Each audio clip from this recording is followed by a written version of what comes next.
Fast ticket today. More like... Hi all, my name is Laurie and welcome along to AFTV's presentation of Arsenal's pre-season tour to America. First up, I just want to say thank you to everybody that stayed up this morning and managed to keep themselves awake. I know that's not an easy feat this time in the morning. But the pre-season tour is 3 games in America and we're live today to see the first of those 3 games against Bournemouth.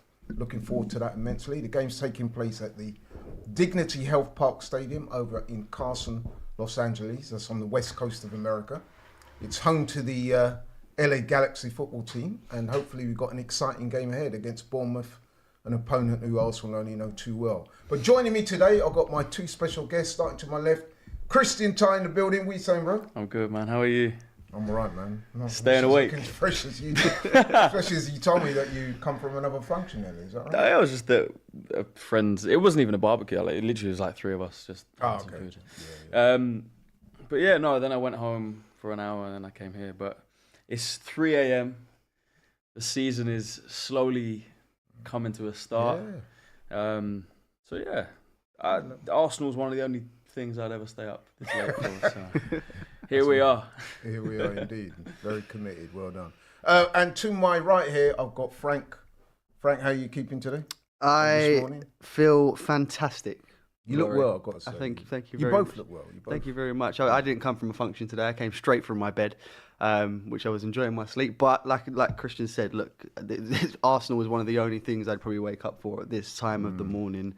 And obviously, it's just so nice to see the Arsenal back after such a long period of time, and obviously the Euros tend to help with the the off season. But I'm happy that Arsenal are back now. Absolutely. Yeah, definitely.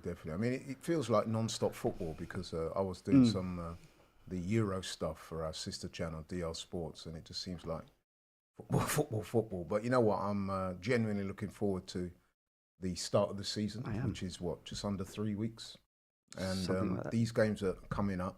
The one today and the 2 other ones that we'll be covering are very important, man. I mean, pre-season, there's a lot to be said on the benefits of those. I'm a big believer in teams having a good pre-season if they're going to do anything in the league. So it's not always about winning, but it gives us a chance to look at some of the players on the tour. Obviously, some of the guys in the Euros have not made the trip.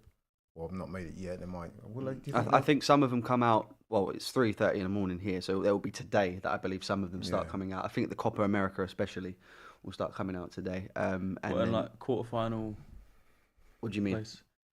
So what Germany went out in the quarters, right? Yeah, I think. So I think those lot will start coming here from today, and I think it will just be a gradual process. Yeah. So the guys that went deeper in the tournament, they probably won't come out for now. But the ones who got knocked out of their respective competitions earlier, we'll expect to see them. Just on that though, there is one that I'm slightly disappointed about, and you guys, I'm not sure how you guys will feel about that, but I know he got to the finals part of the squad, but Aaron Ramsdale, for me.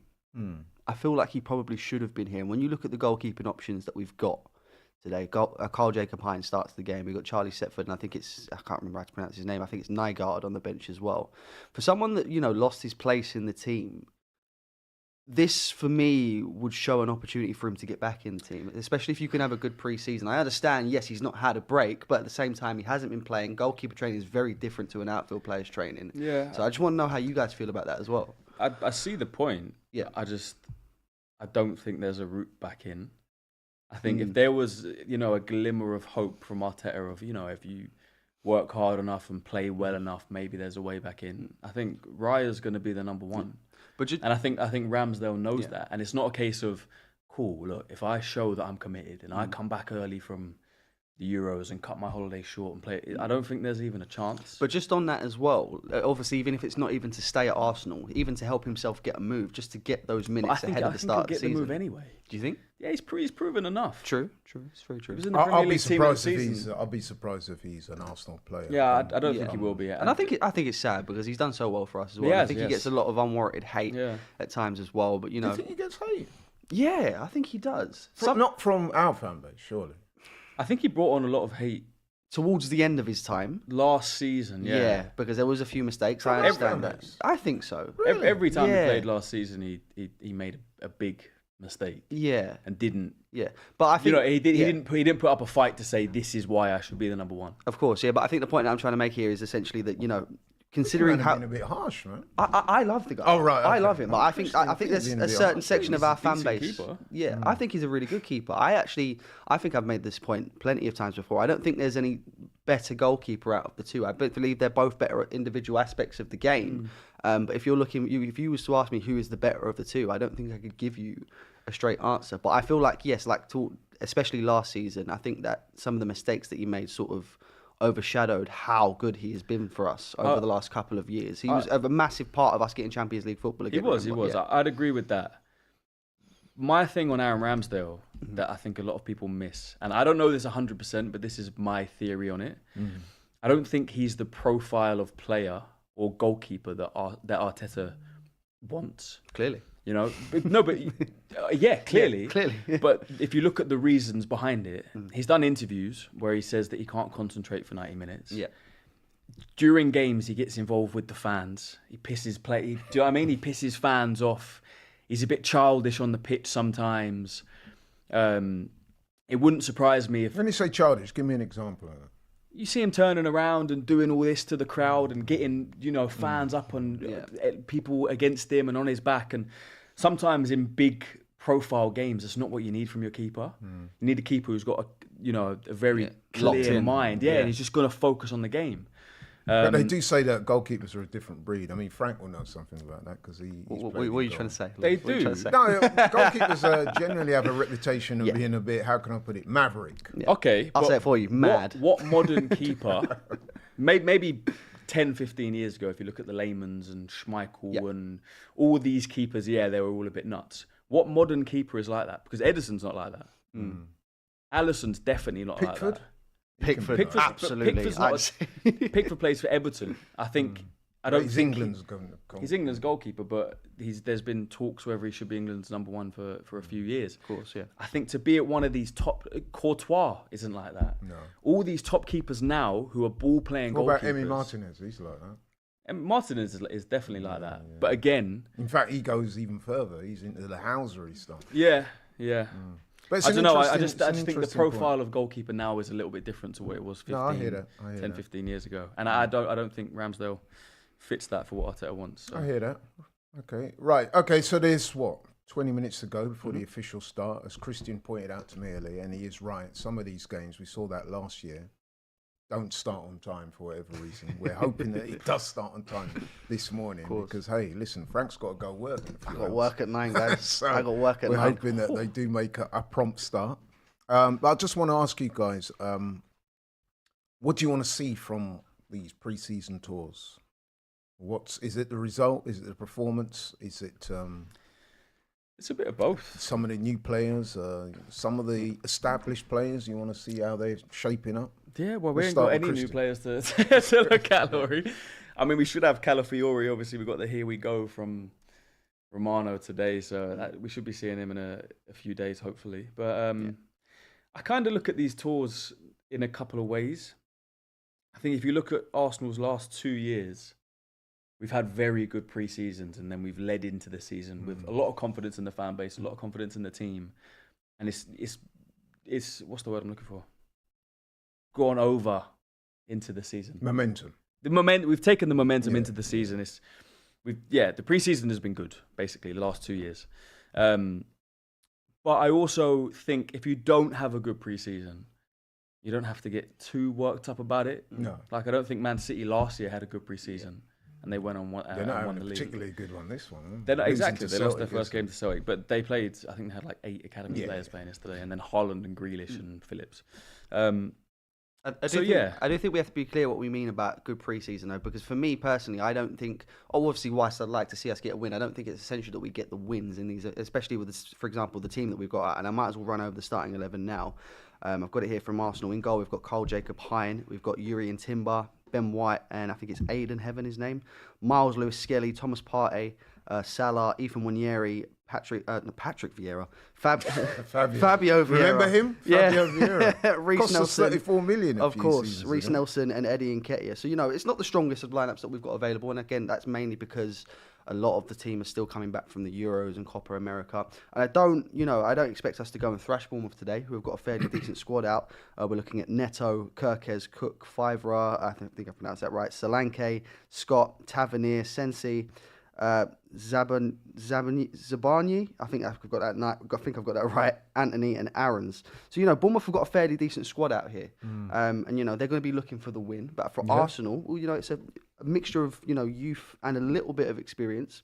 I don't expect us to thrash them today. I would like to see us get the win, but I think it's about, getting the minutes in. I'm hoping that there's a few of these youth players that will want to be coming to the first team this season, especially the likes of Miles Lewis-Skelly, Ethan Nwaneri as well. They'll be really looking to stake their claim in this Arsenal team this season. So as long as we can get some decent performances, the scoreline really doesn't bother me too much at this stage. That's one of my criticisms of Arteta. One of my only probably the only, is he hasn't really promoted much youth through. Yeah. But then thinking about it another way, maybe he hasn't seen enough talent in the youth to promote. It goes both ways. Yeah. It does go both ways, If you can't just push it.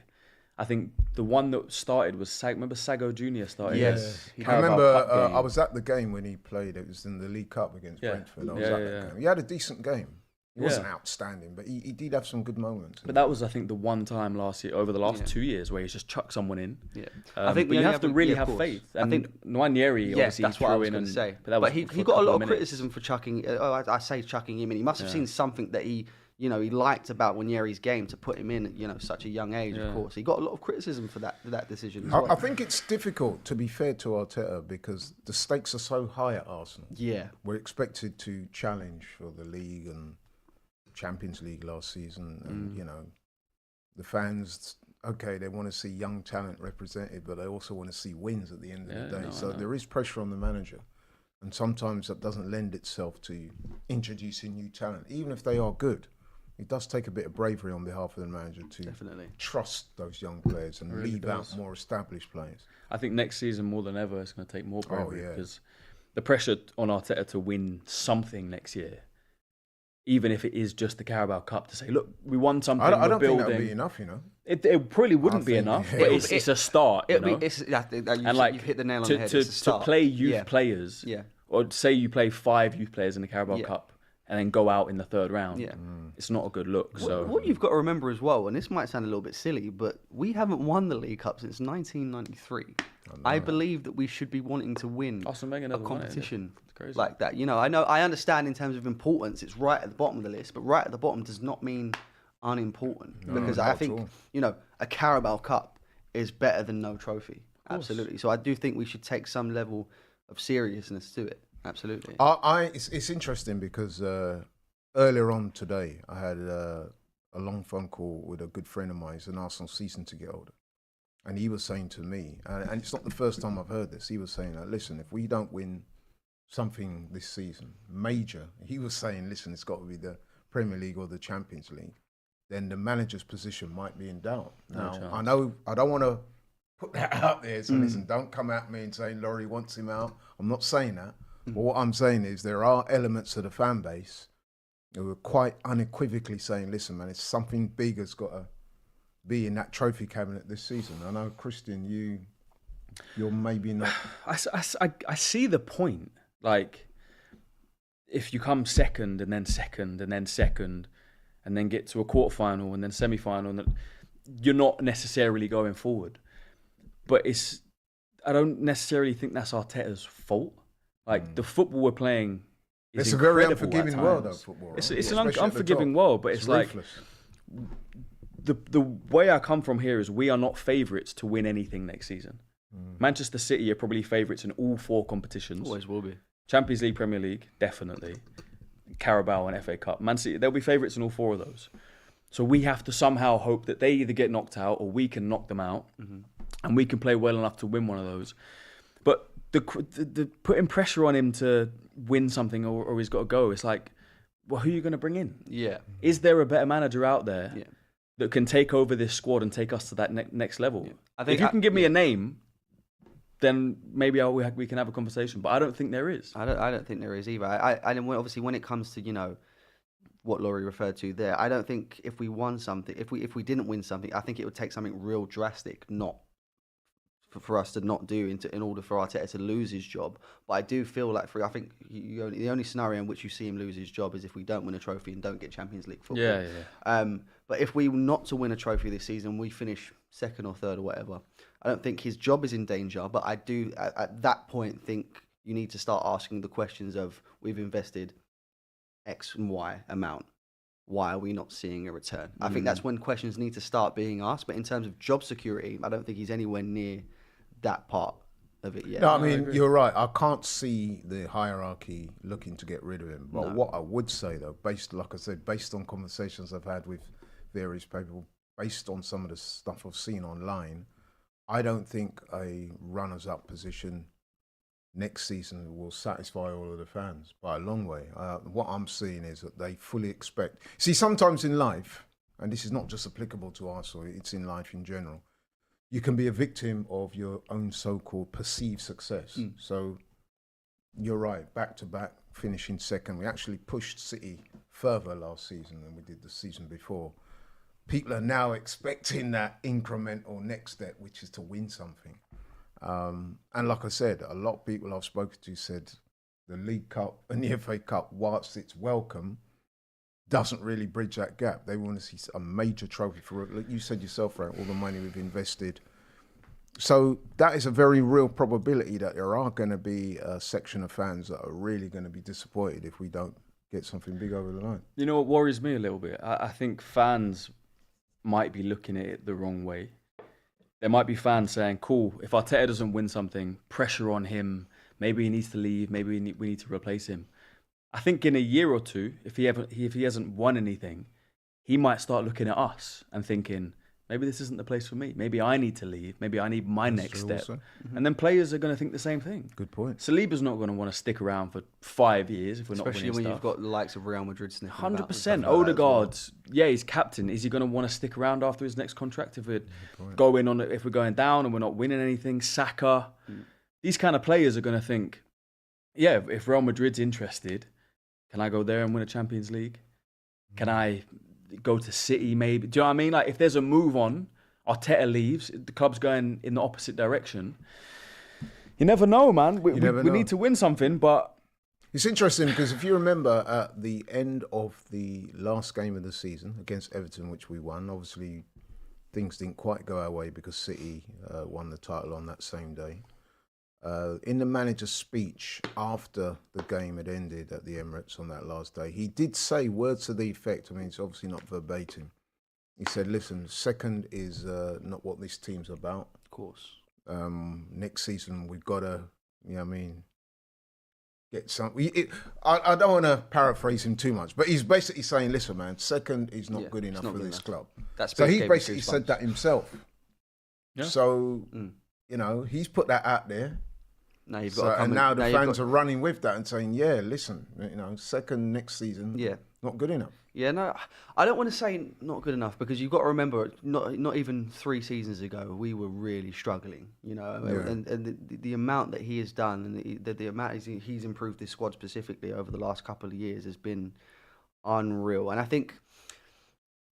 I do think we win the league next season, and that's a very early prediction, I understand. But do you know what? It was something in that speech that he done at the end of the Everton game that he was like a rallying call, essentially. It gave me goosebumps. It was like he knows something that we don't. In a way, I don't know what that is. If there's big transfers coming in, which I think we really need to see soon. By the way, obviously, I know we've got the likes of Calafiori coming in. We got the confirmation on that from Fabrizio Romano early yesterday, I believe.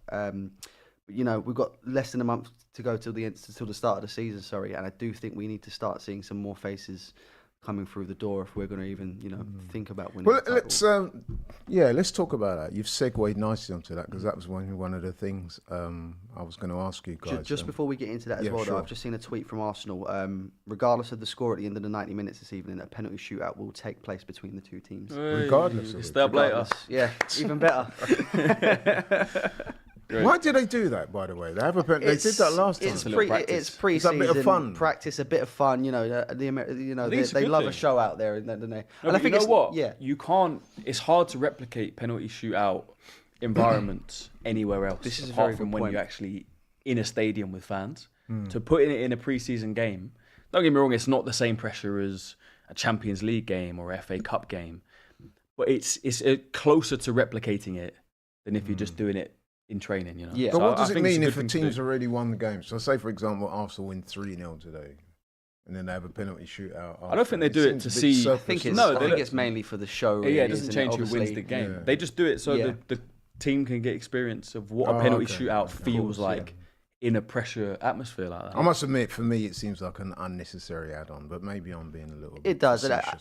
It does. It does seem a bit unnecessary, but again, I think it's mainly for the show. You know, obviously, we're out in America. They don't get to see Arsenal every week that we do. So they want to Yeah, well, they do. maximise They the watch it opportunity. on I mean, in the flesh. You know, Yeah, it's yeah, I very- hear you, they I don't. hear We Arsenal don't come out. Obviously, I know we've Yeah, done the yeah, last yeah, couple of yeah. pre-season tours in America, but the guys out in LA, and I think it's great that they get the opportunity to see Arsenal in the flesh as well, because we get to see it on a weekly basis. So it's great for them to see it as well. Right, okay, then. So, yeah, 8 minutes to go, Yep. people. So we're just waiting Hopefully. for the game to start. And in the meantime, we're just chopping it up, talking about matters of interest. And as I said just before we mentioned the penalty shootout there, signings, Calafiori, that's pretty much going to happen. I know he's got to have a medical, but the deal Yep. is pretty much done.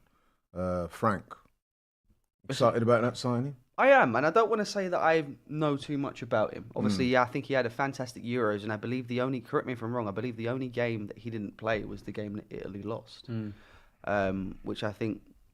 I know he was suspended for. Yeah, one so of the I last think games, I think that probably was the game. Again, feel free to correct me if I'm wrong. It was. But from what I've seen, he looks great, and I just don't know how he fits into this Arsenal team. I understand that he's kind of coming in to be a better version of Kivior, essentially. But I've seen rumours that he's going to be potentially the person that's going to start left back for us. And I don't think that that's probably the best route to go down, because I believe we've got a better option there. And for example, Yuri and Timber, especially if you want to play that inverted wing back role. Calafiori being naturally left footed, and is obviously probably would say a better defender, better defensively, not as great attacking wise. But I think. Well, he can play centre back or left back. Of He's course. primarily a left back. He's left footed. He's 22 years old. The attributes that associated with him is he's tall, he's quick, he's powerful, aggressive, good technique, good passing range, good ball carrier. Basically, Maldini. Well, if he's as good as Maldini when we signed someone special. He's got 5 caps for Italy. He's only young, but he has made an impression internationally as well. In the Euros, we saw him there. He was one of Italy's few plus points because they had a really disappointing tournament.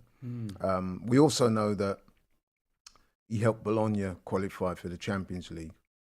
First time they've ever done so, and he's one of the key components in that team. So, Christian, you excited to have Calafiori in the team?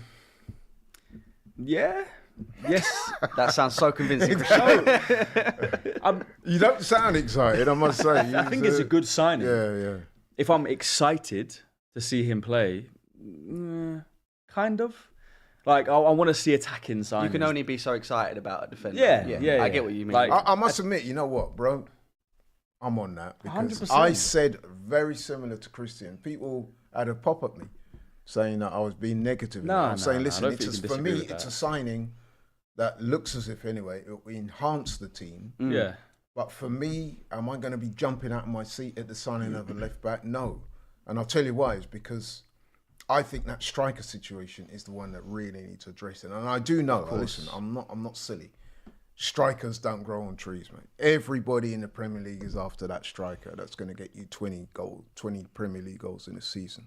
So I know it's difficult, but I'm with you, man. I mean, listen, Calafiori, I'm sure he's a very good player. I'm not going to be one of those that said, I watched him play every week for Bologna in the Serie A last week, so I know how special he is. Of course. But I do believe in the hype that he's a good player. But I'm with Christian, Frank. I think that a signing of a striker should be Arsenal's priority. If we're going to win the likes of the Premier League and the Champions League or any competition, you need a guy up top that you know can bag you the goals. Now, listen, Havertz, had a very decent season for Arsenal last season, especially when you consider how it started. Yeah. And he did get, 12, 13 goals? Something like that. Something like that.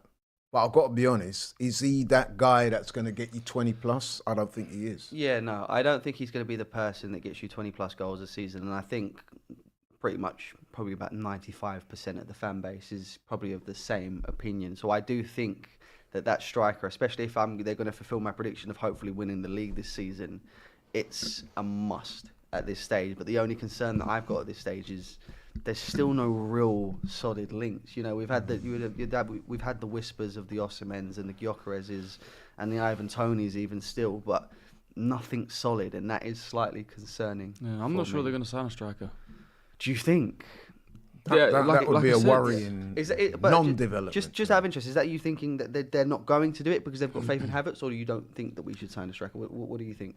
I think he's got faith in Havertz, but I also think Jesus is going to hope will be fit a lot this season. I'm surprised he's not starting tonight, to be honest. And just because there's no links. The one I want is Ivan Toney, and I don't think that's going to happen. I don't think he's the right profile for Arteta. I don't think Watkins can happen. Gyökeres is spoken about, but his injury record is awful.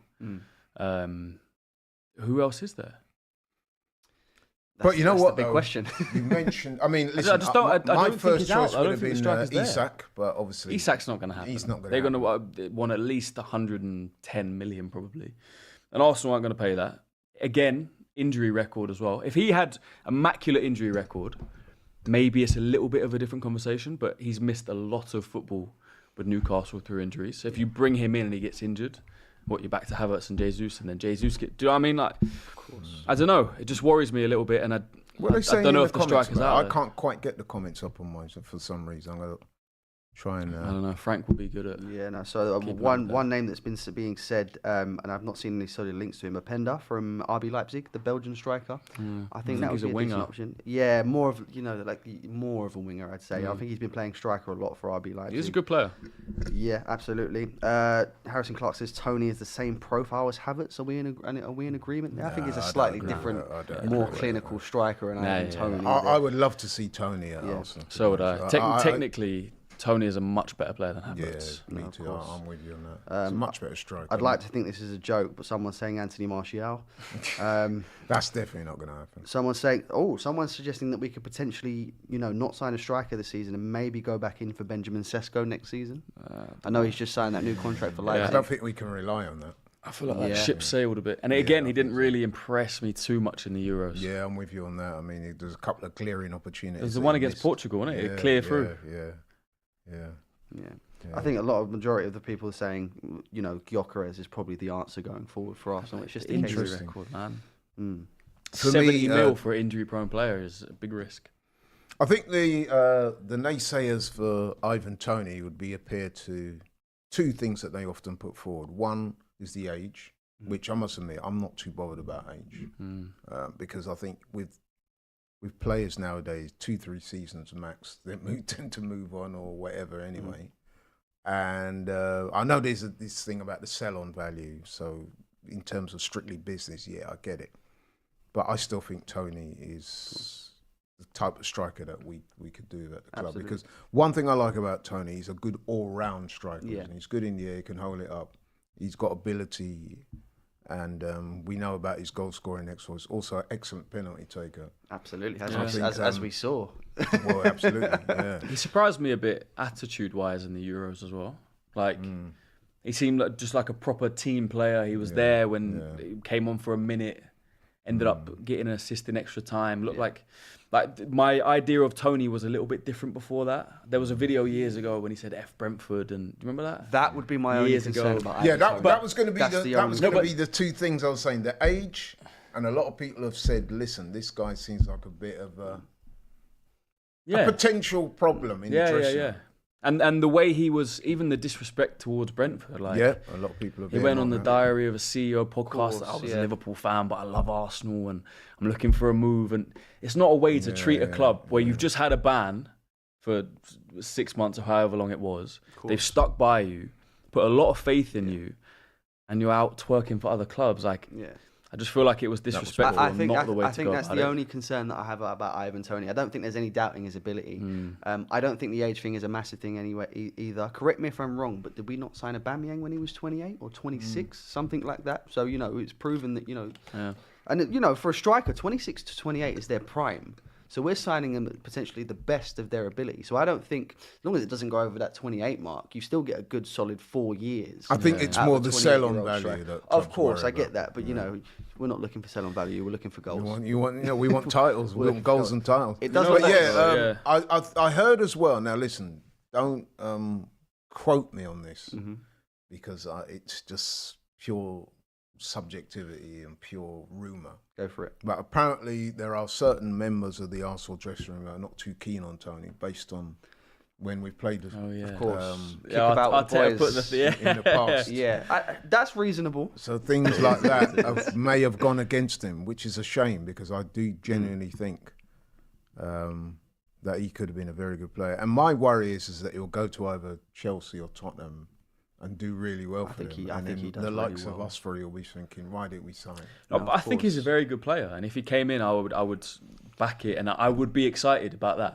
I think the valuation for him's gone down now as well. I was hearing on the 50 mil. radio about that the other day. I think, especially if we can get him for £50 million, I think that's a no-brainer. It looks like we're just about to kick off here as well. maybe- I think that we're 2 minutes delayed. Yeah, a little bit. Got a super chat here from Ozef as well. Tony has low character for what he did and doesn't fit our character and standard of conduct. Mentality matters.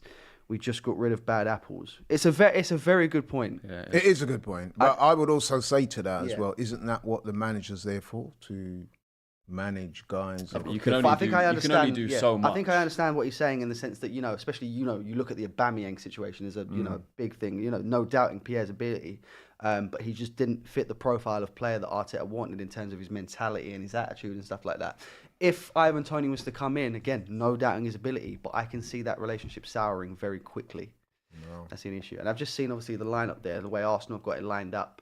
I didn't quite know how we'd line up, but it looks like we've got a back four still, a 4-3-3 with Miles Lewis-Skelly going out at left back. Now, I can't say that I've watched too much of the academy throughout the season, but I don't think that's his natural position. I think he's more of a DM. He'll invert. He'll play. Very Who's true. captain in the team? Is it Ben I think White? you're going to Nketiah. love the answer to this.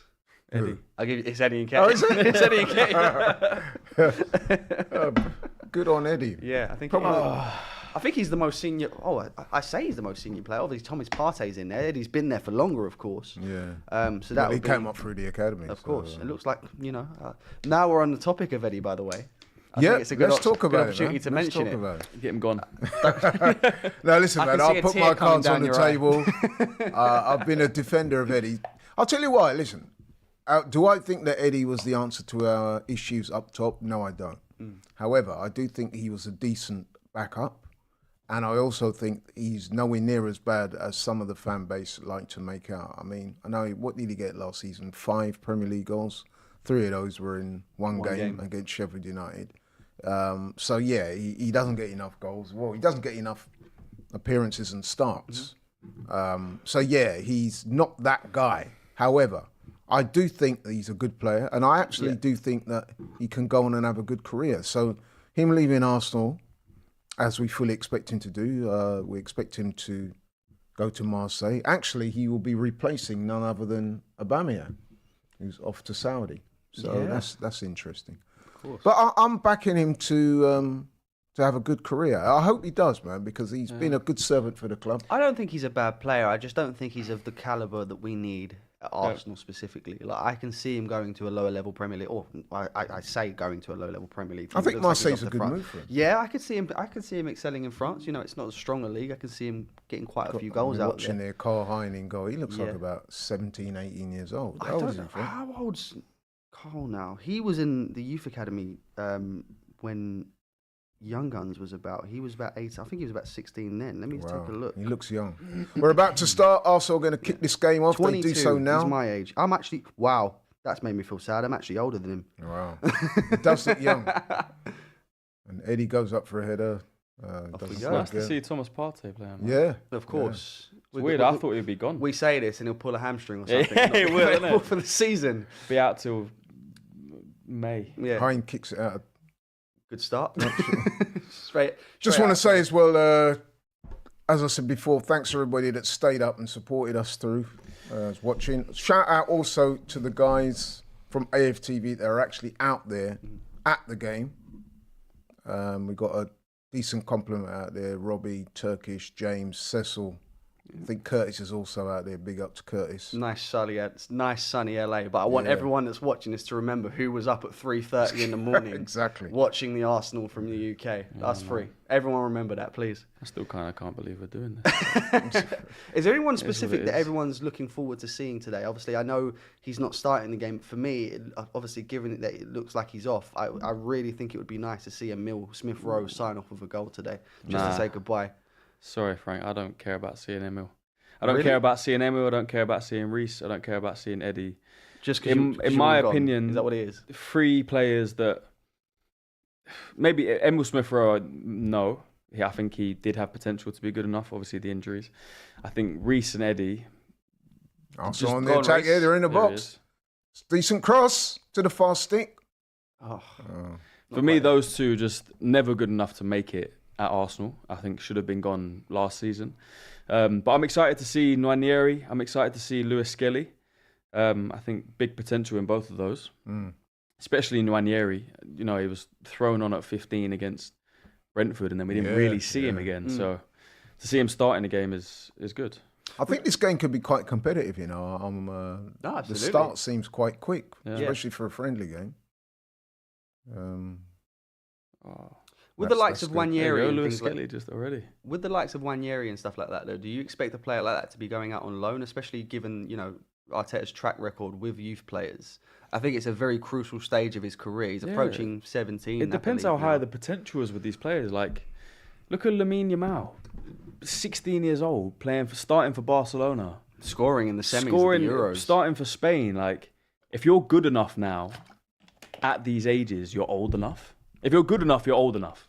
Like, you can be 16 and you can make it now. Of course. You can be 17 and you can make it. It doesn't matter. So, if Nwaneri is good enough and he's 17, there's no way he should go out. Hein had to come off his good line instinct there from with a bit Hein of there. urgency. Then, yeah, these players should be staying. They should be integrated into the squad slowly. And I hope some of them do. Absolutely. I must say that the pace of this game is actually quite fast. I think both Yeah, no, teams it are is. up for it. Absolutely. We were discussing before the game, we were saying that it's possible that Bournemouth might be even more motivated to win than Arsenal, but the way I've seen Arsenal start, they look like they're definitely not coming to lose, No, definitely which not. is good. The kit looks nice from far away. Like when you watch it like this and you can't see all the details. I'd be interested to get everyone's opinion. I know we spoke about it a little bit. I can't quite remember who said what, though. Obviously, I think it's 50-50 about the kit. I like it. I like it. It just reminds me more of a goalkeeper kit. That's all. But I do quite like the design. I understand Everyone's saying it's the Lynx comparisons Africa. to Lynx Africa. Yeah, I don't think Lynx helped us out by posting the advert that they did. But I think I quite it's like the it. greatest. It doesn't live up to the black kit from 2 years ago. I don't think anything will ever live up to that. I think that's possibly the best kit that I've seen in my life. Yeah. I agree. Jury and Timber there. That's a great good ball over ball. the top. Apparently, I think that was the most sold Arsenal kit ever. Yeah. Yeah, it was sold out for ages. It I was took one me of the those whole that season bought. to get the kit. Yeah, I got it at the end of the season as well. I think I got it midway, actually. Who'd you get on the back? Odegaard. I got Jesus. I got Odegaard on that Because one. that first half of that season, Jesus was was on our fire. best player. Then he got injured. I remember. Then he got injured, man. Yeah. And he kind of hasn't been the same since. Knees are just gone. I'm a bit worried for him next season, I must am I. admit, because once the kind of injuries he was getting as well, Yeah. I think that they're very difficult to recover, especially at this level when you're playing the kind of games that you play in the Premiership with so much intensity and physicality. And that's what his game's about. Yeah, His game's about quick turning, that's it. Yeah, kind of back to defenders, physical play. Yeah. I went to a game towards the end of the season. I can't remember. I think it was Bournemouth at home. The irony of that. Yeah. I think it was Bournemouth, and he came on. We beat him 3-0, right? Yeah. He came. Was it the game Declan Rice scored right at the end? Yeah. Was that the one? But he came on right at the end, and he was kind of running around. I was sitting literally front row, and I could just see that he's not. Oh, this is interesting. Come on, is that Nwaneri? Yeah. I think it is.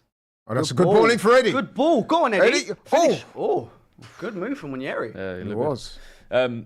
Just watching Jesus live, I could see that he didn't look completely Himself. comfortable. Yeah. And once you get those knee injuries, man, they kind of never go. It's good defending there. Question on actually. Gabriel Jesus as well. If the opportunity did come in and we received quite a substantial bid for him, would anybody be looking at that as an option to, bring some money in to sign Who, him? sorry? Gabriel Jesus. Listen, I've been quite unequivocal. I would want to sell him. Not because I don't rate the guy, but I just think that the limited appearances that he's made through injury, and I've also got to say, I mean, the man said it himself, that he's not a prolific goal scorer. I just think we That's may not have what seen you the want best from a striker, exactly is it, to come out and say that. I think he's the perfect backup this season to Saka on the right. If we sign a striker. If we sign a striker, Absolutely. yeah. Could not agree He can more. play on the We right, haven't got to he sign can play on another the winger. left. Yeah. It's kind of... Could not agree more. Are those tights he's got on, or is his socks pulled up so high that they just look like... I don't imagine he'd be wearing Fabio tights. Vieira, that's... It's quite hot out there. It'd be quite insane if he was wearing That's tights. good delivery. Oh, what's happening? Oh, there? look. Finish! Cleared off the line. Oh, he's got it. They go in each other's way. Got to say that was good delivery there from Fabio was, Vieira. it was. His left foot swinging that into that corridor of uncertainty. What do you guys Man, think where of he him? looks on it, man. Vieira, does he have a future at Arsenal, or would you move him on? I got to say, man, last season was very disappointing from his point of view. He didn't really get many chances. He didn't get... Yeah, I don't think that's his fault. He got sent necessarily. off, didn't he? And then he was injured for a bit. He did.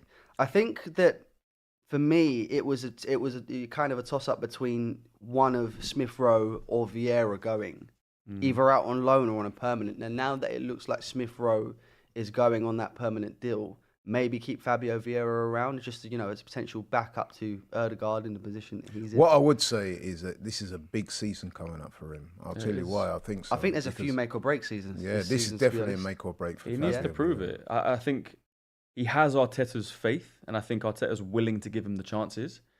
But he has to prove it in games. He has to He didn't prove give it him to any the fans. chances last season. No, but I think he was injured quite a lot last season. I think he would have got more chances if he wasn't. Right. Yeah. I think. Oh, I think. that's Oh, well done. that was good. That's a foul. Who is that? Reece? 24, Reece Nelson. He's fighting to stay, isn't he? I'll be go on, surprised if Arte. he's an Arsenal player come the start of the I hope he's season. not. But yeah, big season for Vieira. I Yeah, think there's definitely potential there. It's just whether he can. I think Fulfill it. physically, Yeah. he's not really up to the league. Maybe he's put a bit of weight on. Yeah.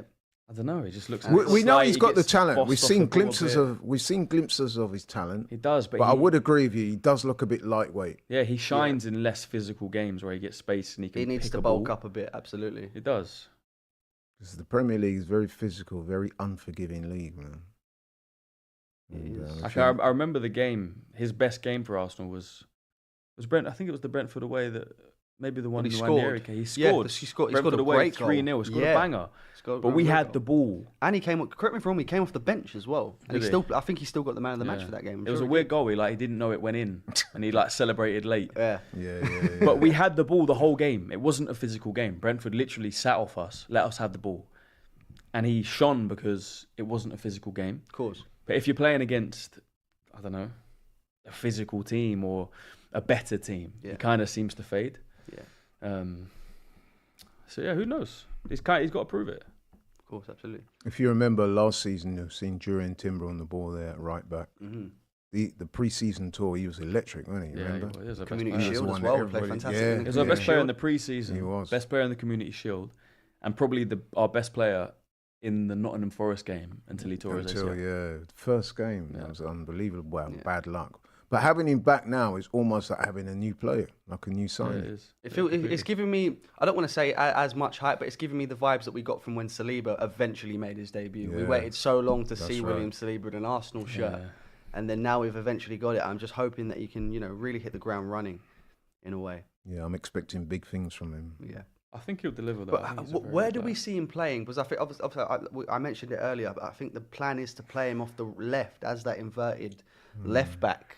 He's Is that- playing is on that the what right everyone- today. Yeah, he's playing on the right today. He can play centre back. He can play full back. He can play the right whole- across the back line I believe he can actually play DM if needed if as needed. well. Yeah, a Yeah. pure footballer. Yeah. I think the plan is definitely to invert him, whether that's from right back or left back, which is interesting to why we are bringing in Calafiori, because if Timber's going to start left back, where does Calafiori is on the bench? Well, I or believe the plan is is Calafiori going yeah. to start and Timbers on the bench? I don't know. I believe, obviously, now that Calafiori's in, the plan is to, get rid of Kivior in Yeah, I some think form in some if I'm Kivior capacity, and I've yeah. seen that signing, I'm thinking because let's face it, he had limited opportunities last season anyway. But the thing that surprised If we sign yeah.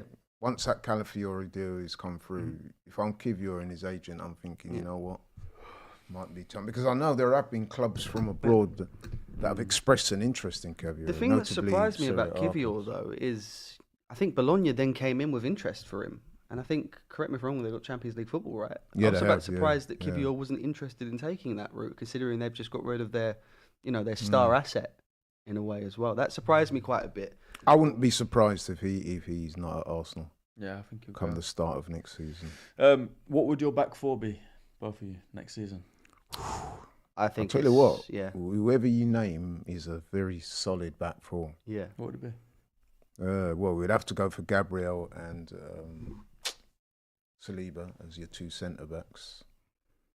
Right back. That's a very good question, because you got right back Ben White. You would have thought. Yeah, I think it has to be. And Be then interested to know what the chat says Calafiori here as left well. back. But then what do you do with Timber? That's the thing. I think to start off the season, you have to go for Ben White, William Saliba, Gabriel, and for me, it has to be Yuri and Timber. But I've Yeah. got a feeling he will stick with Zinchenko. Zinchenko? I think he will stick with it. I'm not saying that's what I want. You think he'll stick with Zinchenko I think over he will. Calafiori I think- and Timber? I think he will. No, I think his days are numbered. Bit like Kivior. I think he's one of those guys that might be You looking know what I over would his love shoulder. to see is if we got enough at the back now, enough on at left back, Zinchenko become a midfielder. I would really like Which that. is Playing his at best 8. position, Yeah, anyway. by far his best, but he plays there for Ukraine. Most of the time, Arsenal have the ball anyway, so he's playing as a midfielder. And the times, Partey there. Lost Messing the ball. around at the back there. He's going to shoot. Oh, Let off there. he could have done It was better that. with that shot. I think was it Heaven that gave it away.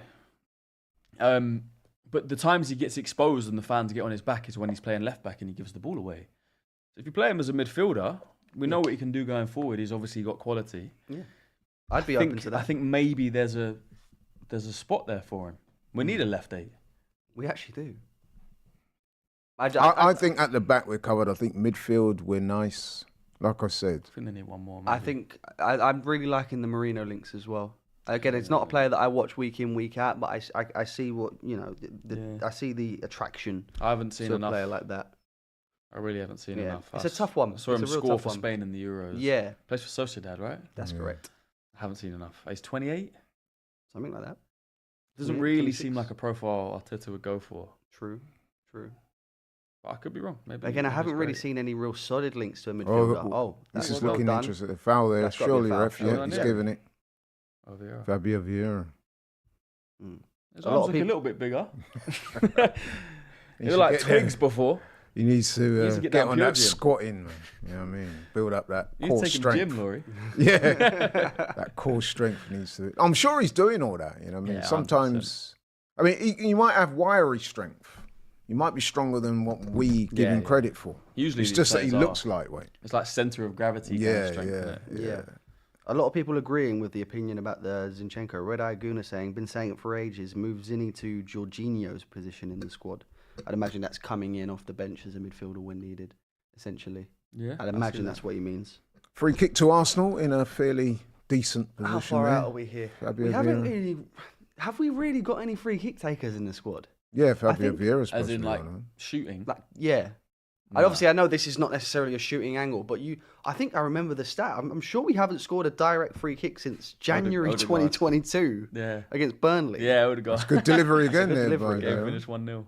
But I think stuff like that's important. I think you course need to it have is. that dead ball specialist You know, in the on, squad. on that note, I was listening to the radio the other day, and they were saying that the amount of goals scored direct from free kicks nowadays is minimal compared to what it was some years back. Of course. That quote was being offered up at the Euros as well. They were saying that there was hardly any I don't think it was any. free kick strikes. I'm not sure there was one free Yeah, kick goal yeah. scored. So I think that's I how know the Ronaldo subject came came close up. a couple of times, but I don't remember. He took any. about 14 in one Yeah. game. Yeah, they're saying it's a bit of a dying art, which is a shame. Yeah. I feel like, yeah. I wonder why. I don't know the reason for that. Yeah. I feel like goals from corners we're seeing Are the big now thing. more than ever. Yeah. Yeah. Obviously, Arsenal being the best from set pieces. Of course. the last couple of years. But then a direct free kick is also a set piece. So Yeah. why Very, very true. is that? And there was another topic of discussion that interested me as well, where there was quite a few people saying that the football at the Euros, they highlighted the Euros and saying that the football was pretty drab for the most so part. boring. I'm so glad someone else agreed with me. No, but, and following on from that, what they were saying is that nowadays, with the way the teams are being coached, Well they're done, Eddie. coaching the excitement out of football. Go on, Eddie. They're saying that Very well. defences and midfields now are so prominent Mm. that attacking teams, they're just passing it around, basically. Players are not taking defenders on enough. They're trying to pass through the lines. Yeah. Good ball. And it's becoming quite, you know what I mean? It's- Boring. I think it's always been What do you like think that. of that? With international football, it's always been that way. Mm. Like, you can't expect the level that we watch every week in the Premier League. Yeah. These players that have a whole preseason, train together every single day, know each other inside out, play together every week, 38 games over a season. You can't expect that same level or anywhere similar for an international team who they get to go to a camp for a couple of weeks, train together, they all play for different clubs. There's probably going to be little cliques here and there, friendships here and there. They don't really know each other that well. Thrown into a big tournament on a big stage. The football's not going to be on the same level. No. Of course. Like- No, I completely agree. And I don't know why. Arsenal are in here. Shoot. Have a shot. Oh, I should have shot. Go on, Eddie. Eddie. Eddie, Oh. that's a pen. Pen? Nah, probably not. He didn't want to lose his left foot to shoot there. That's why he you tried go. to put it back on his right. A real striker would have. Anyways, super chat here from G49. Arsenal primed to demolish every team this season. Mark my word. The same what Liverpool did in 2020. But Arteta and the board have to, I'm assuming he means build on that. Are we in agreement? I'd love to say I agree with that, but I've got to be a little bit of a party pooper and say that I don't. I think it's going to be pretty competitive next season. I think if Arsenal win that title, they will damn deserve it because there's going to be there's always a surprise package, Yeah. and I do think that it's going to be competitive this season. Oh, hope look, so. that's good work. Go on. Got the Good cross in. ball. Vieira! Oh! There we go. Great goal. Is that Fabio there. Vieira? Yeah, Nice. with his left foot. Am I showing Ben White? There you go. I don't think the cameraman knew either. Is that That is a very good is that strike. an Eddie assist? Was that off the left? No, or was that it Reece wasn't. Nelson? No, was it Ranieri? I don't Or know. Skelly? It was one of the young guys anyway that crossed it, and a very good finish by Fabio Vieira. I must say as well, when Yeri and Lewis Skelly both having really good starts to this game Yeah. as well. So it goes out to Reece. 24. 24, Reece Nelson. Couple of step overs, went think it past was the Reece defender Nelson. easy. Great cross, stood it up. Eddie missed it. Great But technique. Fabio Vieira. Great volley. Might be an own goal there, you know. I think it came off the Nah, defender. I think they've it's got to gone give him that, down man. as That a- was going anyway. According to notifications, it's gone down as a Fabio Vieira goal. Yeah, I'm not that's sure if definitely they'll- a fit because it was on target, wasn't Yeah, it? I don't imagine they're going to be changing goal. Did he even get a I think it deflection? deflected twice. Was it? Came off the defender's foot at the We're end. not getting very good angles there, to Nah, be fair. well- But it's gone down as a Fabio Vieira goal. I'll take No, it. you Either gotta way, give it- yeah, great we'll technique. give him that. Good strike. I I'm think we pretty started. sure, Yeah, man. we've started quite well. Yeah, we have. I Deserved to be said in before front. as well. I thought Bournemouth, because they got more of a team that will probably start in the Premier League. Of course. I thought they might look a bit better, but I think Arsenal started really well. Good to see two players that have, really struggled for minutes this season, last season as well, link up for the goal as well, and Reece Nelson Yeah. and Fabio Vieira. Reece did really well to get behind the defender there. You've seen that Put he's been. himself- Oh, Ranieri's in. Oh, go on, Oh, Ethan. look. Go on, Ethan. Go on, son. Has he All got the the way. pace? Oh, he's chopped it back. Nah. See, He's when left foot- you he's left get in footed, those isn't he? when you get in those positions, man, you got to be head down and go for it. Yeah, I agree. yeah. And if the defender closes you down, then you got to think about shooting. You know who would have gone through and got a shot there? Martinelli. Yeah, Martinelli. 100%. Or he would have got through got and that pace. stumbled over. Yeah, yeah. But he would have got through. Yeah. So Ranieri though is a midfielder, and he's not like known. He's not Yeah. like an electric, like a winger or something. Yeah. Free kick to Arsenal in a dangerous position as far as Bournemouth are concerned, anyway. But you know what? I've got to say, nearly 20 minutes gone. It's been a good start. It's Let me been a try good and start. See if I can get Decent some stats game. up. I'm bringing the information station. Well, Arsenal have had 3 shots on goal to Bournemouth's 1. They've had 62% possession to Yep. Bournemouth's 38. And they do look the better team so far. We do, definitely. we do. And deserve to be a goal up. There's Reece Nelson over the free kick. He will chip it in. Good It's a delivery. good delivery. No one get on the end of it. That's a shame. Reece Nelson, another one that's been linked with a move away. I think the recent reports that I've seen is that Leicester are sniffing around. I Yeah, think I that would be a heard very that. good move for him. I think that's kind of his level. Low, man. Do you think? Just got promoted. Yeah, but it's not Nelson. like it's still Leicester. They'll probably finish in the bottom 5. Do you think? Yeah. Leicester. No, but you know what? Let's quote the example of Ross Barkley. Last season, he went No, to I know. Luton, I agree. and but he had a Ross- really good season. Bournemouth through. Oh no, it's dangerous. Good defending. Is that heaven? I think that Yeah. was a timber. No idea.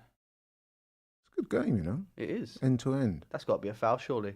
There's not No, a it's not. foul. No, it's not a foul, apparently. Jesus Christ. It's a foul to me, but I think he's a bit higher level than Leicester. Maybe Leicester 5 years ago. What would you say is his level? Would you say he's more of a... Because I know West Ham was sniffing around Yeah, as well. Would yeah. you say that's the kind somewhere of... like West Ham. Yeah. If I'm putting it table terms, I think that's a good way to look at it. Yeah. Oh, should Heiner come for that? Frank, you're the goalkeeping I correspondent. think I missed it. I think I missed what happened there. Let's see, I don't know if we'll get a replay on it. Yeah, table terms with Reece Nelson, he's not a top 4 club standard. I don't think top 6. I think probably somewhere between 6 and 10, 6 and 12.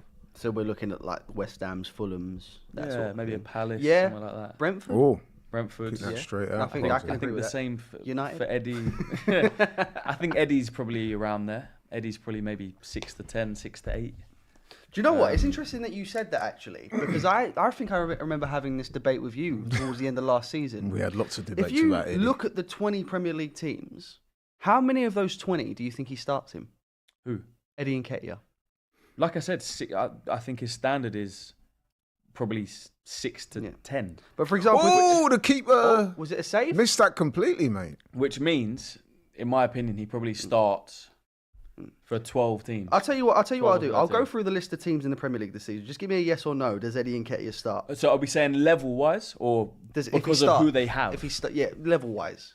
Because like Brentford, he wouldn't start ahead of Tony. But Yeah, he so- is good enough to be a Brentford level player. Given what they have, because you know he's probably looking to go and play first choice somewhere. Go on. So obviously not Arsenal, Aston Villa, No, Bournemouth, no, Brentford, no, Brighton, no, Chelsea, no. Crystal Palace, King Yeah. Mateta. Yeah, no. I mean, last season Mateta scored a lot of goals, Nah, I but think then he's- having said that, Mateta before last season was Yeah, seen exactly. as pretty I think, ordinary. I think wasn't I think he starts Who ahead. else we got? Everton, Yes, I Yeah. think he does. Fulham, No, Ipswich? Muniz, man, yeah, Ipswich, is a baller. Yes, Yeah, yes, Leicester, yes. yeah. Liverpool, No, City, No, no, United, no, no, Newcastle, no. Nottingham Forest, yes, Yeah, Southampton, yes, yeah. Tottenham, No, no, West Ham, yes, probably yeah. Wolves. Just about.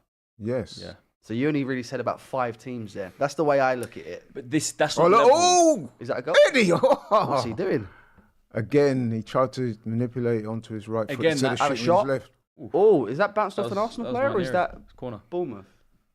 I think it's a it's goal corner. kick. I think it's bounced off an Arsenal player. Frank, that we weren't talking level there. We were talking who they've got. Like, True. I think he's good enough to play for a Brentford, but he's not better than Ivan Toney. Got He's ya. good enough to play Yeah, I think for I an know. Aston Villa. Look at this move here, though. Oh, right. Okay, I've seen it. Ooh, nearly I came think to High needs to do a bit better He there. does. He missed that completely. He missed that completely. And there was a passage of play just before that where there seemed to be an element of confusion. We expected him to come for the ball, and he didn't.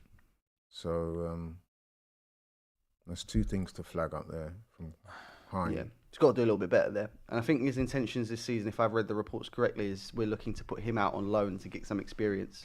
And maybe that's what he needs because he's not had a lot Oh, he of... definitely needs it because he's not going to play. He's is not. he? He's Let's not be played a honest. lot of men's football. He's not going to yeah. play for Arsenal this course. season. Certainly not in the Premier League, I would have thought. No, definitely not. I'd like to think maybe we can get him to a Championship or League One side. I think he gets a lot of minutes. I think the purpose of him starting these games is A, to give him some experience, but possibly to put him in a shop window as well. And none of our keepers are available either. Mm-hmm. And none of our keepers are available either. Well, yeah. But I mean, Yeah. you know, Fair play. Yeah, I can see that. he's in the happening. shop window. There might be clubs looking at him and thinking, yeah, he could do a job for us. But, So what if he goes? Who's Arsenal's sub keeper? Charlie Charlie Setford and I can't remember his He's first 18, name. no? Nygaard. So obviously we've got Ramsdale, Raya. You've got to assume that No, one but of them will Ramsdale's always gonna be go. available. I'd imagine we'd sign another goalkeeper if Ramsdale was to go. I don't think we need to make that signing immediately. It's only if when Ramsdale goes. But don't make that, backup goalkeeper signing until you get rid of your backup goalkeeper. It's just unnecessary spending in that case. Are we heading for a drinks break or something? I think so. I think we are. It's normally around this time, and I know it's quite hot out in LA as well. Got another super chat here from G49. This pre-season in the US is stupid. Too much travel. I think that's a bit harsh. I think it's nice to go abroad and do the pre-season. You've also got to remember market forces. These games. I mean, I know the ground is not packed today, but these games do get well attended. The presence of the team alone generates a lot. You're spreading that gospel, aren't you, yeah. across America, which is the largest. And there's some great fans out in America. That's what I was going to say. Arsenal are a massive club, man. There's so many fans in places like America and where all these teams go on tours. It's not just we're going to travel and play some football. Right. It's these fans wake up sometimes the time we're doing these watch-alongs to watch Arsenal play. So of course, the fact that they're going to their city and they can watch them at a normal time is a big. No, I'm in favour. Absolutely. For sure. I want to know where everyone's watching from, by the way, guys. Drop it in the chat. Where's everyone watching this game from, and what time is it locally where you're watching from as well? I'd imagine we've got quite a few American-based people in the chat here. Yeah, it's far from packed. Break, but I would imagine there's a healthy crowd in there. Because those stadiums do look big. Yeah. And, as you said, Frank, that market needs to be explored, doesn't it? Absolutely. Abroad, Someone said there's no way Big Don Rob has got you poor fellas up this late. They'll be getting extra payment. This is what I'm saying. Remember who was here at 3:30 in the morning. Remember guys. who the real G's are. Remember who the real G's are. Oh, man. Oh, Frank, you got a lot of replies, man. Arkansas, Cayman Islands. Wow, Australia 1 p.m. Cayman Islands 10 p.m. North Carolina 11 p.m. South Florida, Ethiopia, Sweden, Texas, Illinois, Cape Town, Dallas, Denver, Colorado, Sierra Leone, Kenya, New Zealand, Jamaica, Stockholm. Yeah, quite a lot of different locations. It's crazy. Big up Crazy the international Gooners, man. Yeah. And as I said All before, for the red and thanks to white. everybody for tuning in this morning, man. We appreciate it. Yeah. Got Nigeria here as well. Hungary, Wow. Antigua, Wow. Barbados, Ireland. Yeah, quite a lot. Do you know what I miss? I used to love playing the MLS All-Star games. I can't lie. When we used to play the MLS All-Star games, and I think we've missed a trick by not having MLS All-Star games. We could, the Arsenal fans get an opportunity to see Messi play for potentially the last Oh time. my God, yeah, you're so right. Yeah. Didn't they do one of those last year? Or was it I 2 don't know years if ago? They had, did we play in it? I don't know. What was that? There was one that we played because Rooney was manager, wasn't he? Something like that. Yeah, Yeah. I remember. Yeah, I I can't remember think if it was that last was one of the season or games. the season before. Is that the but- game that Havertz scored in that game? I Yes, so think? it must have been last season. Yeah.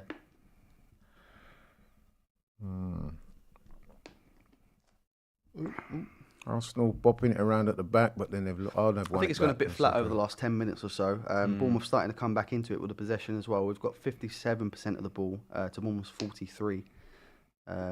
4 shots in total from Arsenal, 3 from Bournemouth. It's not giving me on target though, which is slightly annoying. Shots on target, only the one shot on target all game, and that was the one from Fabio Vieira. It's kind of been the only real chance, isn't it? Very true. Very true. Not even an opening, really.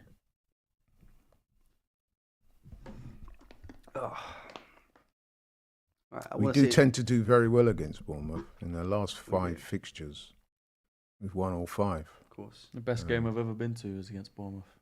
Was that the one 3-2. where Was that the Reece 3-2? Nelson Was it the scored, Nelson goal? I was just Yeah. about to say that. It's one of my favourite recent memories. Yeah, I was there, man. It was incredible.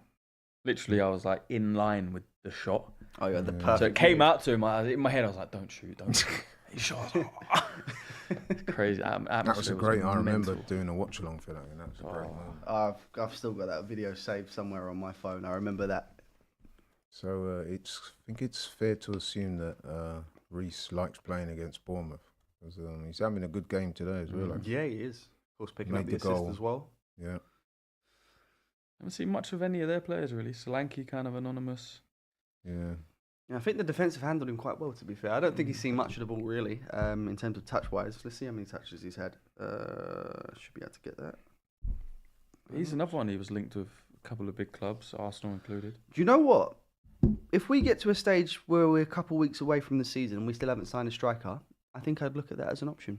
It wouldn't be my first choice, absolutely, but Solanke should definitely be on the radar. It cost Arsenal a lot of money, that would. There's With something. the English tax. I think there's only so much that a team like Bournemouth can command for a player like that, though. Yeah. Would you agree? There's something very like. They're not going to give him away, though. No, of course not. I can still imagine it being around the 50 million mark. Yeah, I think there's something unglamorous about Solanke for some reason. Like he's a good player, but it's just a bit like. Whereas Tony, Watkins, Isak, I suppose do you know what I mean? These Solanke's only players really like, done it over one season. I think that's the big thing. Yeah. Tony's done it over a few seasons in the Premier League now. I think I heard his stats the other day, and I need to double check this, but I think it's 85 Premier League games, something like 36 goals and 14 assists. Oh, he's in! So He's in! Return. And Was that a save? Yeah, it was a save. That's a good save. If so. he saves that, that is amazing. That's a great save. Solanke. I think kind of hit straight at him. He should have scored, actually. He was through, wasn't he? Yeah, he should have done better. I think that was only his 9th touch of the game. He did well. Their first shot on target as well. He did well to turn beat the the defender, defender, but then He just smashed it. Bournemouth coming back into it. They're on the ball again. They're having a good little spell at the moment. Yeah, they're starting to take control a bit here.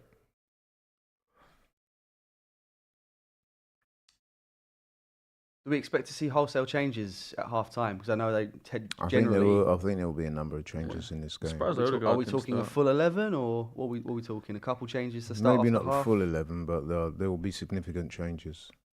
Yeah, most of them. Right, we're going to Let's see take this a- chance I'm sure again we from are. Solanke. Did well to get He the did well score. there. Turn. Oh, he absolutely set. That's a great. Oh, save. no, he hit the post. I think it's come off of Hine to hit the post. Yeah, though. I think he saved it onto the bar. Who has he dropped there? Is it? See you later, Heaven. I think is that Heaven? Yeah, he saved it with his left Yeah, hand. that's a Yeah, great it's It's save. kind of Great save. hit. It's a good save, but it's hit it at him.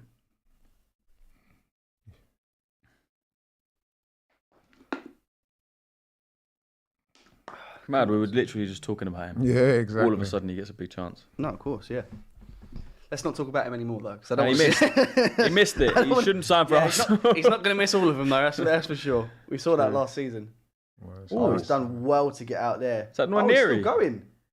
Go and get rid. Well done. Footwork was great. Well done. Oh. And he's still got it. Oh, it's gone off. That's a foul, surely. Definitely a foul. Stupid. Look at the way that Arteta's. I booked him for that. Yeah, I'm You not see Was the Arteta way doing? Arteta's Was he going crazy? running down the Down. touchline Was he? protesting. Yeah, they want to win this game. No doubt about it.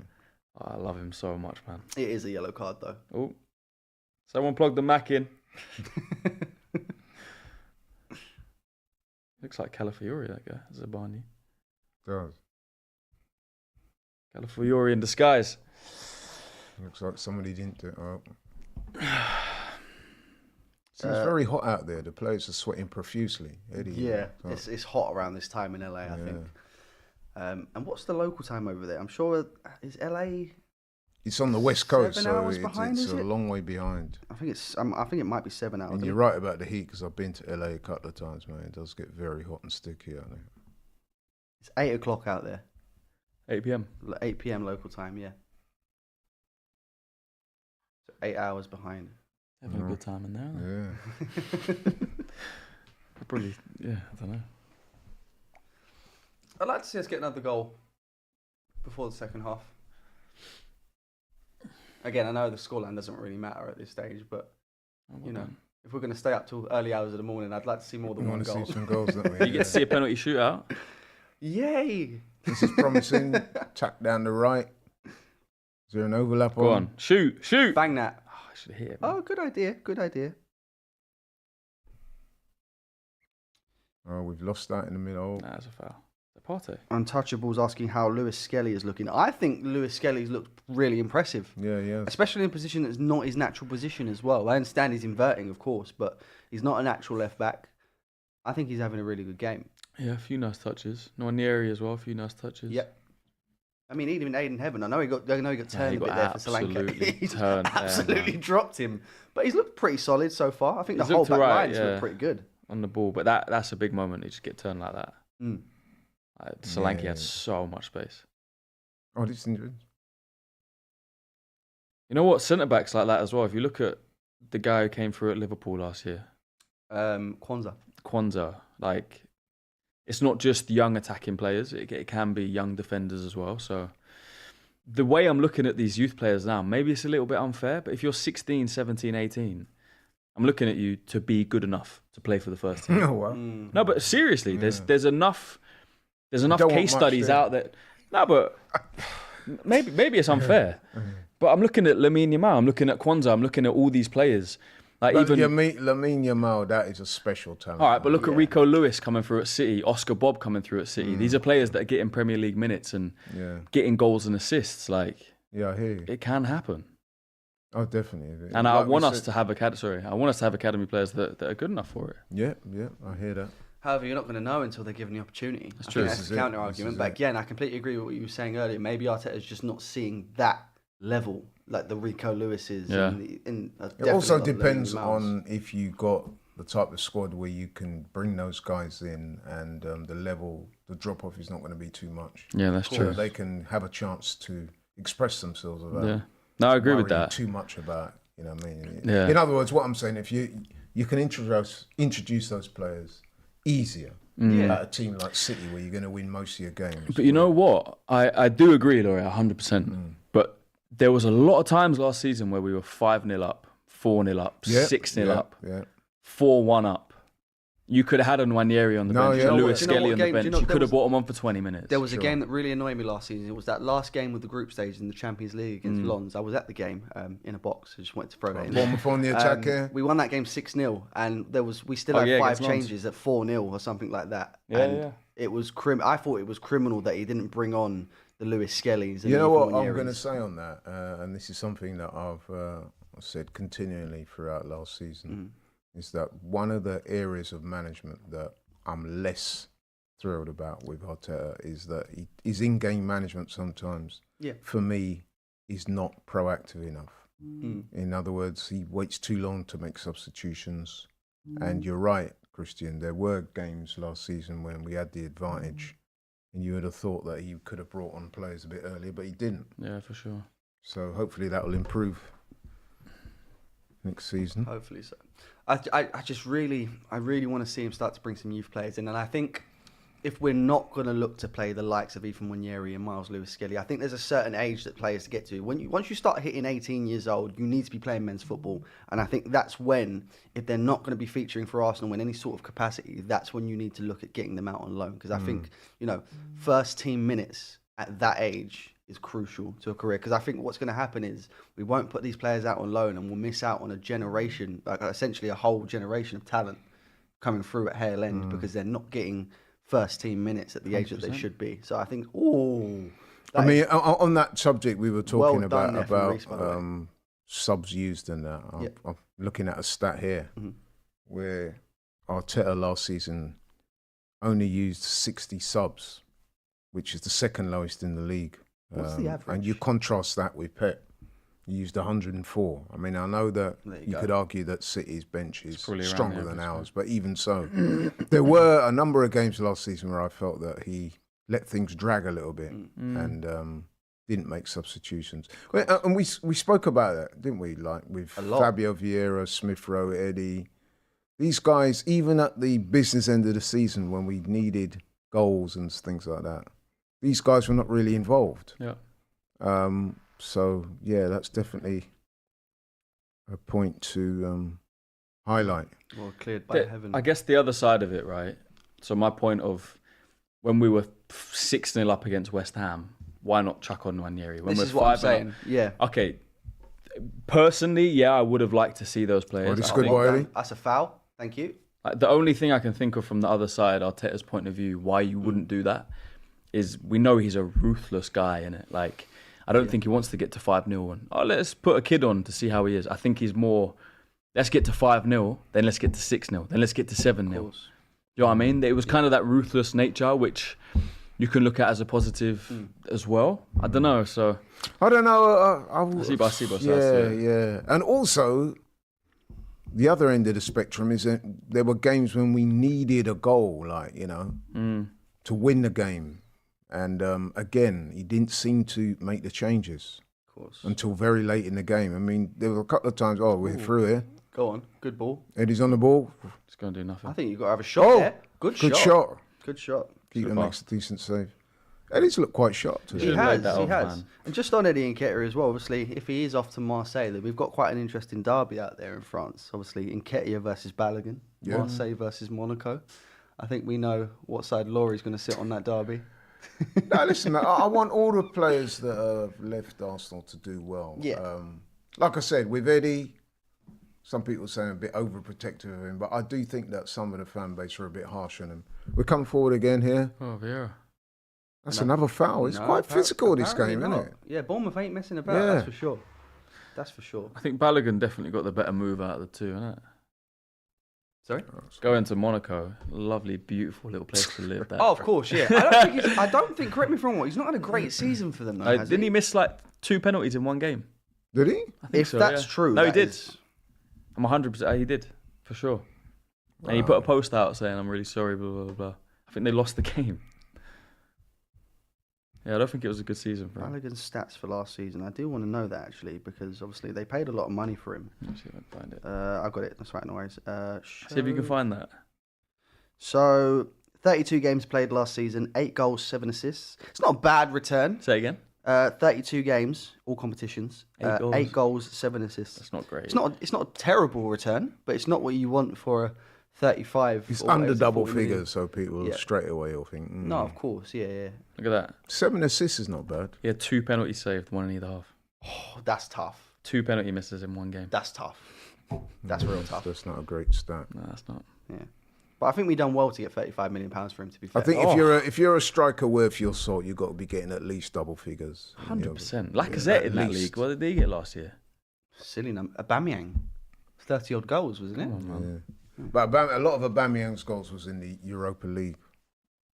But he did do well. He's off to Saudi now. I would arguably say that's probably the Europa League was probably a better standard than the French league, though. So I think Yeah. that's probably more credit to Aubameyang. Yeah, for that. Bangang was up there in I think the top 5 of Something like that. GA last season. He'll always Europe. be a goal scorer, that guy, though. Yeah, he will.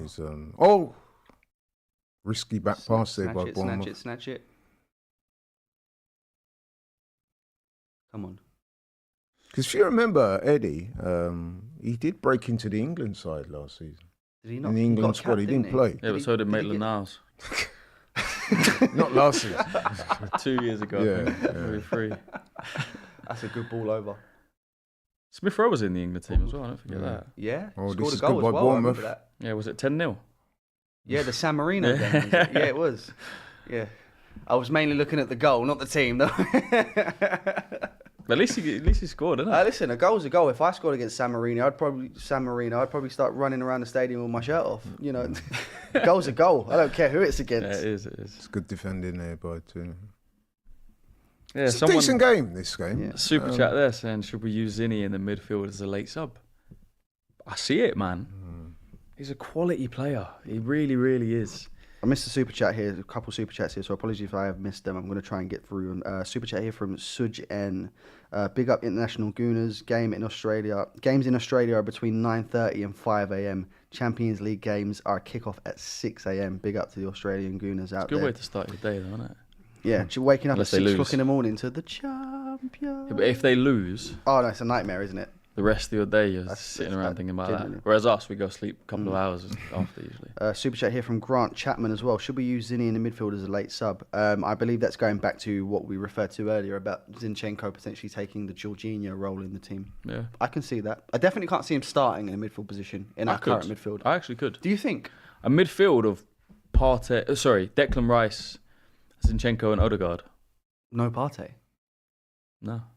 Really? Yeah. Wow. I think Partey's Fair would be on the enough. bench. I just think Declan Rice can do that six You sweeper role. would And I think you Zinchenko. would leave out Partey and in favour of Zinchenko in midfield. Well, mainly, I'd imagine Yeah. Partey's not going to be available for 70% of the season again. That and I think Rice and Partey mainly do the same role, kind of the six. They do complement each other well, though. They do, but then when you play Partey, you've got to play Rice as a left 8, which I personally I think he's very good there. I don't think it's his best. I think he's better in the 6. So I think It's keeping interesting Rice in the it's 6. interesting with Declan Rice because he had a few detractors in the Euros where they were saying that he wasn't passing the ball forward enough, which us having seen him at Arsenal, we know that. Yeah, no, he was does way off do his that. level. Yeah, so it just goes to show that when you're playing for certain managers, they deploy you in different roles. Yeah, he was definitely Because way he off his definitely level. gets the ball forward He does. when he's in an Arsenal shirt. Right, we're into the last minute of time for this particular half. Arsenal 1-0 up, although we're facing a free kick in a fairly dangerous area of the pitch. Super chat here from Jared O'Donnell. Eddie got 6 goals in 37 last year in all competitions. Yeah, but you say 37, but how many? Not many starts was in those. And even when he did come on, there were some of those games where he come on for like literally 5 or under minutes to go. I mean, really, True. it's a bit much to expect him to do that much in that time. I mean, when you're brought on with 5, yeah, but I mean, you got to put it into context. When you're coming on with that length of time left, you're basically coming on to act as a runner, aren't you? Just some energy, chase down balls and stuff like that. You're not looking at him. I think that's the half-time whistle as That well. is the half-time whistle. Arsenal 1, Bournemouth 0, courtesy of a very good strike by Fabio Vieira. He's had a decent half. Any other Arsenal players impressed you in that half, Christian? Yeah, I think Nwaneri. There was a couple little nice dribbles. Reece Nelson? Yeah, a couple little nice Timber? things. But yeah, Timber looked alright. I feel like I've seen that from Reece. Like I know he can do it in pre-season games, but when he gets a chance in bigger games, I don't think he really ever does it. Just on Reece Nelson as well, it's an interesting topic because obviously I think a major issue that Arsenal have got at the moment is that we're not great at selling as a club, yeah, awful. essentially. How much do you think we could command for a player like Reece Nelson? 20, 25 max. English tax? Nah. I think we did ourselves down a little bit by not giving him enough minutes. So basically, Well, there you go. Yeah, the that's a good market point. value is not as strong as it could be because it's not. Clubs are going to say, "Well, look, if he's that good, why didn't you play him more last season?" You know It's what I very, mean? So- it's very, very true. Absolutely. It's a weird one because say he goes, is it Leicester he's linked with? Leicester is linked with, yeah. Say he goes to Leicester, has an amazing season, scores 10 goals in the league, looks really good. He could probably go somewhere for 60. Like that's just how it is. So Like, giving the minutes, you're going to get the money. When you're a fringe player at a big team, you're not going to go for a big price. But when that same fringe player becomes a main player at a smaller team, the price all of a sudden inflates. So I don't know. He could definitely do it at a team like Leicester or a team like West Ham or, like we said, there's 6 downwards. It's in the interesting about Reece Nelson because prior to that, before he got that goal at Bournemouth and stuff like that, there was talk about him going to Palace. Yeah, there And was. if you look at where Palace are now, that would be a very good move for him, isn't it? Because I think Palace, they had a very good end to last season. They've got a new manager in, they're playing good football, and that is a project that could well develop, and you know what I mean? Palace could be one of the better teams next season. Absolutely. So that would have been an even better move for him than the Leicester move. Yeah. But to be fair, I think Palace are still sniffing around. The 3 names that I've heard are West Ham, Leicester and Palace. And I think any of those 3 would be a good move for him. Like you, I probably agree with you in the sense that, you know, Leicester's probably a bit above his level, but you can go there and be the star man, essentially, if that's what he wants to below. do. A question to the A three bit of you, below. to the two I of think you. Leicester's So- below his level. I think, no, sorry, Leicester's below his level. That's what I'm Yeah, saying. yeah, But if he yeah. was to go to a Leicester, you're looking at a star man at Leicester. Yeah, yeah, I essentially, see that. if you know Who's what I got the better deal, you reckon? Smith Rowe to Fulham, Reece to Leicester, or Nketiah to Marseille? Smith Rowe. mean? Smith Rowe. I think Yeah, I Smith think Rowe so. excels at a Fulham side. Excels. And especially, this is probably one of the only good examples of Arsenal selling well. Because for a player that's played minimal minutes over the last couple of seasons, to get 35 million for him, I think that's a really good. Yeah, it's And again, mutually it's- beneficial, isn't it? Definitely. Because Arsenal are getting a good, sizable amount of money there to Yeah. invest and get other players. I think for Smith Rowe, he's staying in London at a decent club. Yeah. Moving to West as well. He's gonna That's- get minutes, and he's playing for a good manager, Of course. one of the young progressive managers. I reckon that's a really good move. I think Nketiah's move to Marseille is a good move as well. Going to get European football there. New challenge in a league where I expect he'll do quite well. Yeah, no, I can imagine. I can definitely see Eddie getting at least 15 out in France. You know, it's a fairly weaker league, and maybe, you know, he can kind of make a name for himself out there a little bit. Not necessarily come back to Arsenal, but maybe if he does well out in France, there's an opportunity to get back into, Premier League football elsewhere. What did Definitely. After his Balogun Preseason. got 7? Balogun got 8 goals, 7 assists. I'd Yeah, I back, can see Eddie I'd getting more back than Eddie that. to get double figures. Yeah, for sure. Yeah, I can see that. Definitely for me. But in terms of obviously everyone that's played today, obviously you mentioned about who's impressed me so far. I think Winieri's looked really good. Obviously Fabio Vieira got the goal as well. And I think for me, the standout, for me, has been Miles Lewis-Skelly. I don't necessarily think that anyone's put in below a 6 out of 10 so far. And that's, that's an average rating. I don't think anyone's looked poor by any means. But Miles Lewis-Skelly down that left-hand side, especially in a position that's not his natural position, has looked very good for me. I think a lot of the times I thought it was Nwaneri, it was actually Salah on the ball. I think it was. There's a few youngsters Have in we? there today that. Salah started, but I don't think we even really mentioned him at all. Yeah, I don't think we didn't did. really talk much about Heaven. I thought he until was got sat down Nwaneri. by Yeah, Solanke. it's true. Yeah. Yeah, I think How do you think Thomas Partey's done? I haven't really seen much of him on the ball, really, has he? Yeah, he's kind of looked But, like what we know from Thomas Partey. Yeah, nothing, glamorous. Yeah, by any odd means. mistake in there every now and then. Yeah, There was one time where he gave the ball away, but the ball to him had put him under a lot of pressure Yeah. with his back to the ball. So Yeah, people saying we were confusing Salah with Nwaneri. I think. I think I've seen that. I think they're similar. Apologies.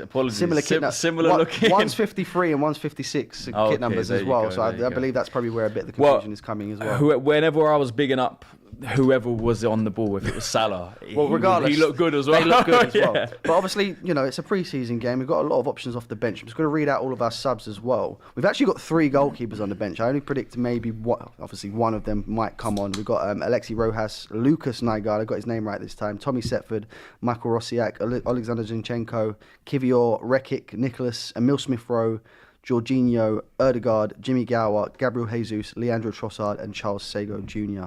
All on the bench. Do we expect, I think I might have asked this question already, but is there anyone I think there'll be a specifically you'd number like of to see? changes, and I'll tell you why. Obviously, it's a friendly. Lots of players there to give opportunities to play. Secondly, you've seen yourself, it seems to be very hot out there. So it would make sense to rotate. Of course. And, give players an opportunity. So I think genuinely wouldn't be surprised to see a full 11 rotation.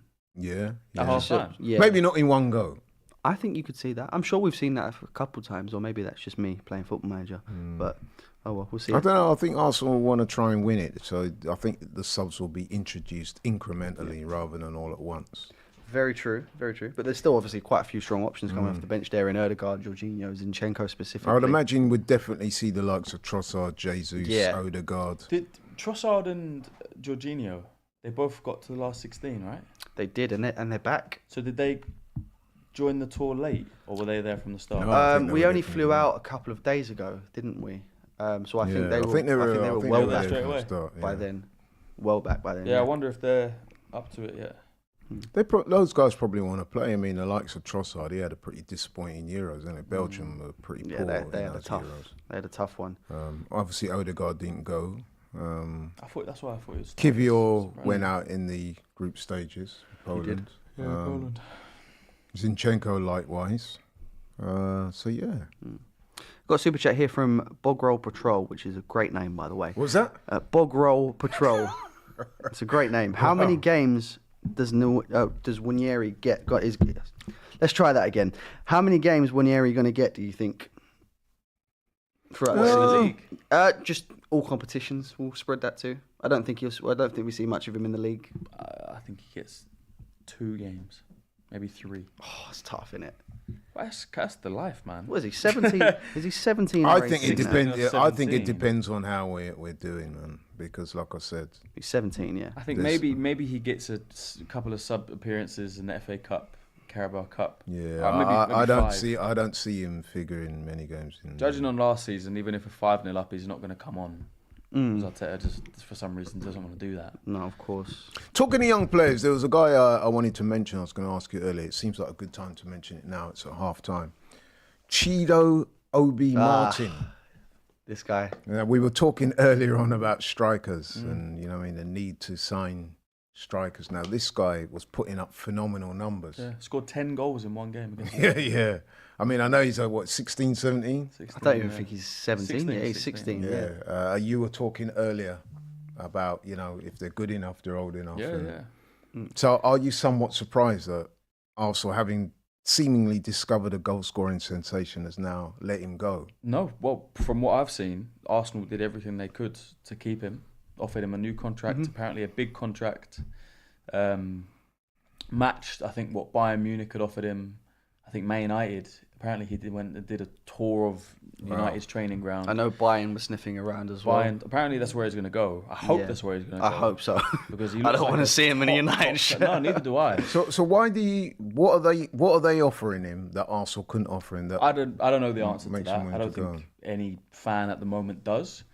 It seems like, he's obviously doing great at Arsenal. He's putting up numbers. Looks like a wonder kid that in a couple of years should come through into the first team. For whatever reason, his eye is elsewhere and he wants to move. It's a little bit sad. And at first, I was thinking, Arsenal, please do whatever you can to keep this kid. And I saw that they were. I think Romano put out that we matched the bid and we put a big contract offer. Apparently the biggest contract offer Arsenal have ever offered a 16-year-old. Wow. And he still said he wants to leave. And when I heard that, I was like, go.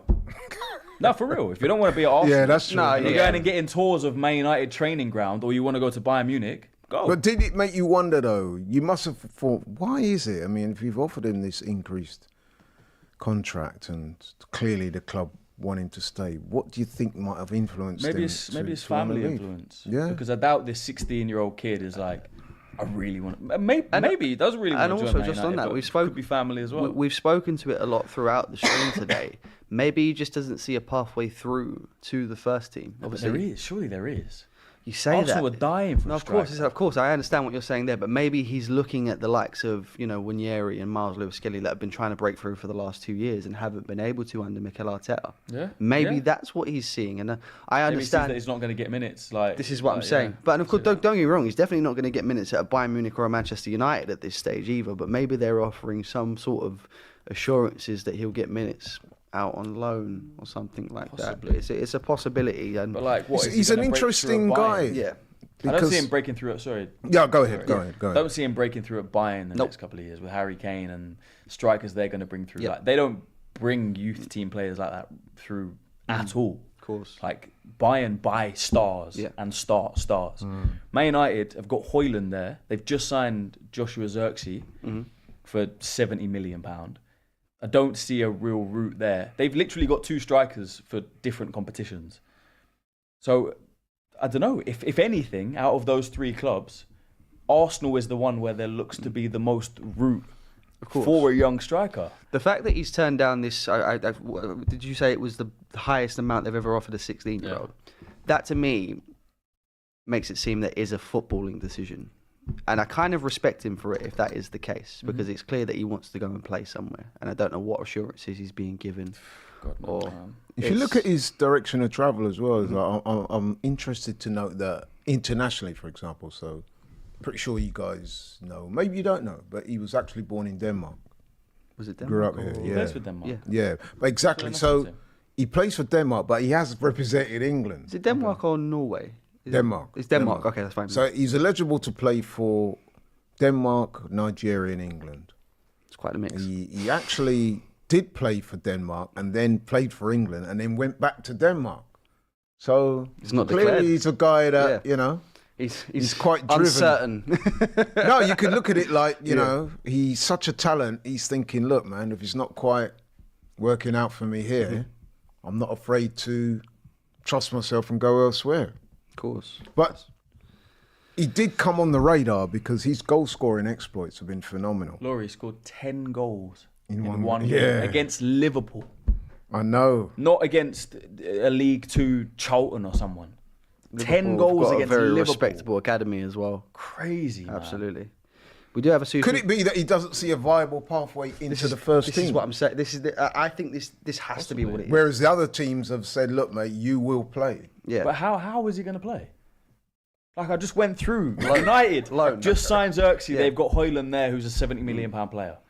One of them is... But you never know. Maybe him and his agent have sought assurances. I mean, given those assurances, whereas at Arsenal, maybe, and listen, I'm just speculating here. Yeah, but... Maybe Arsenal, it wasn't as certain that he would get. maybe these other clubs have said, look, we trust you, we've been watching you, we believe in you, we can guarantee you X amount of games. And he thought, you know what? Yeah, I'll take that. Possibly. If that's the case, then Arsenal fumbled a little bit. Yeah. Because if he's really that good that Bayern Munich are saying you're going to get minutes, then we probably should have given him a chance somewhere. Absolutely. It's disappointing though, isn't it? In the is a final little analysis that It he's really gone. is. It really is. But I was disappointed until I heard that they'd offered him the big contract and he still said nah. Yeah. And he was going to do tours of Carrington, which is United's training ground. I was like, Or maybe he was a Man United fan at birth. possibly. It could be that. It could be his whole family are United fans. poor guy. You know what I mean? Well, not poor guy. The biggest club in the world. They won the Champions League over many times, isn't it? We do have a few super chats to get into before the second half starts here. Someone saying, hope we can ease Ethan in the same way that Pep did with Foden. It's a good point, I suppose. Yeah. Phoenix saying that the new kit is fire. I'm a massive fan of the kit, clearly. I do like the kit, I must yeah. admit. I do like it. Yeah. Bog Roll Patrol back. Cheeto is suffering from Anelka syndrome. Apparently it's his agent speaking in his ear. I think Bog Roll's got some sort of inside information that we don't. And if that is the case, it's a shame. It is a shame. It is a shame, especially when you consider that it's a striker and he's been so prolific. It's the kind of thing you're thinking, yeah, man, you get excited about things like that because you think it'll only be a matter of time before he started banging goals for Arsenal. Well, this could be something, and I don't know how accurate this is, so I'll have to fact check this. A few people in the chat have said United have offered him nearly 50 grand a week. Wow.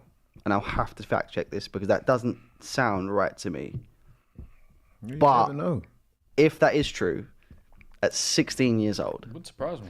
if you are getting 50 grand a week, It wouldn't surprise me at all. If you're going to be a first-team squad player for Man United and you're one of the biggest young prospects in English football at 16, 50k a week for United is worth it. very true. And if I Let's mean, if you're look going to give someone 50 let's grand a look at week, his under 18 stats for last I'm season. intrigued to know 20 this. appearances, 32 goals, 3 assists. Minutes played, 1,491. Minutes per goal, 47. That is It's like a incredible goal every stats. half. Yeah. sounds like Haaland in. There was 10 goals in Sounds one like game, Haaland though. in Norway. And we're talking about a kid as well that he's not no little, dude. He's 6'2", Yeah, I know. 16 years. So We are seeing some he's probably changes not here. stopped growing yet. It seems like we're losing a gem. Yeah, man. I'm disappointed about that. Odegaard coming on. Couple of subs to talk about. Odegaard's on, as we expected he would be. Smith coming on for Bournemouth. O'Dango coming on for Bournemouth. Is that Not many Arsenal subs. That can't be the only change from Arsenal, surely.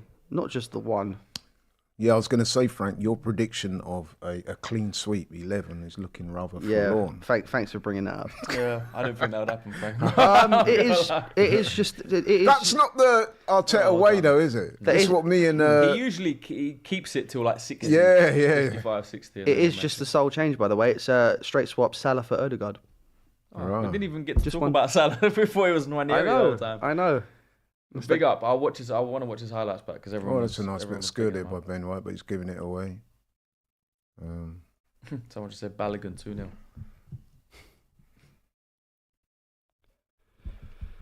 What's the menu there for Bournemouth? He had a good season for them He last season, did, didn't yeah. he? He scored a couple of crucial goals for them. Yeah. Remember, there's one goal he scored against Luton. Right at the... Remember, I think Luton were 3-0 up. Remember that? And I remember. Bournemouth They came back, to beat them yeah. 4-3. Yeah. And Semenya scored the winner. So everyone seems to be in agreement about Cheeto, by the way. Apparently, United have offered him 50, Bayern have offered him 30.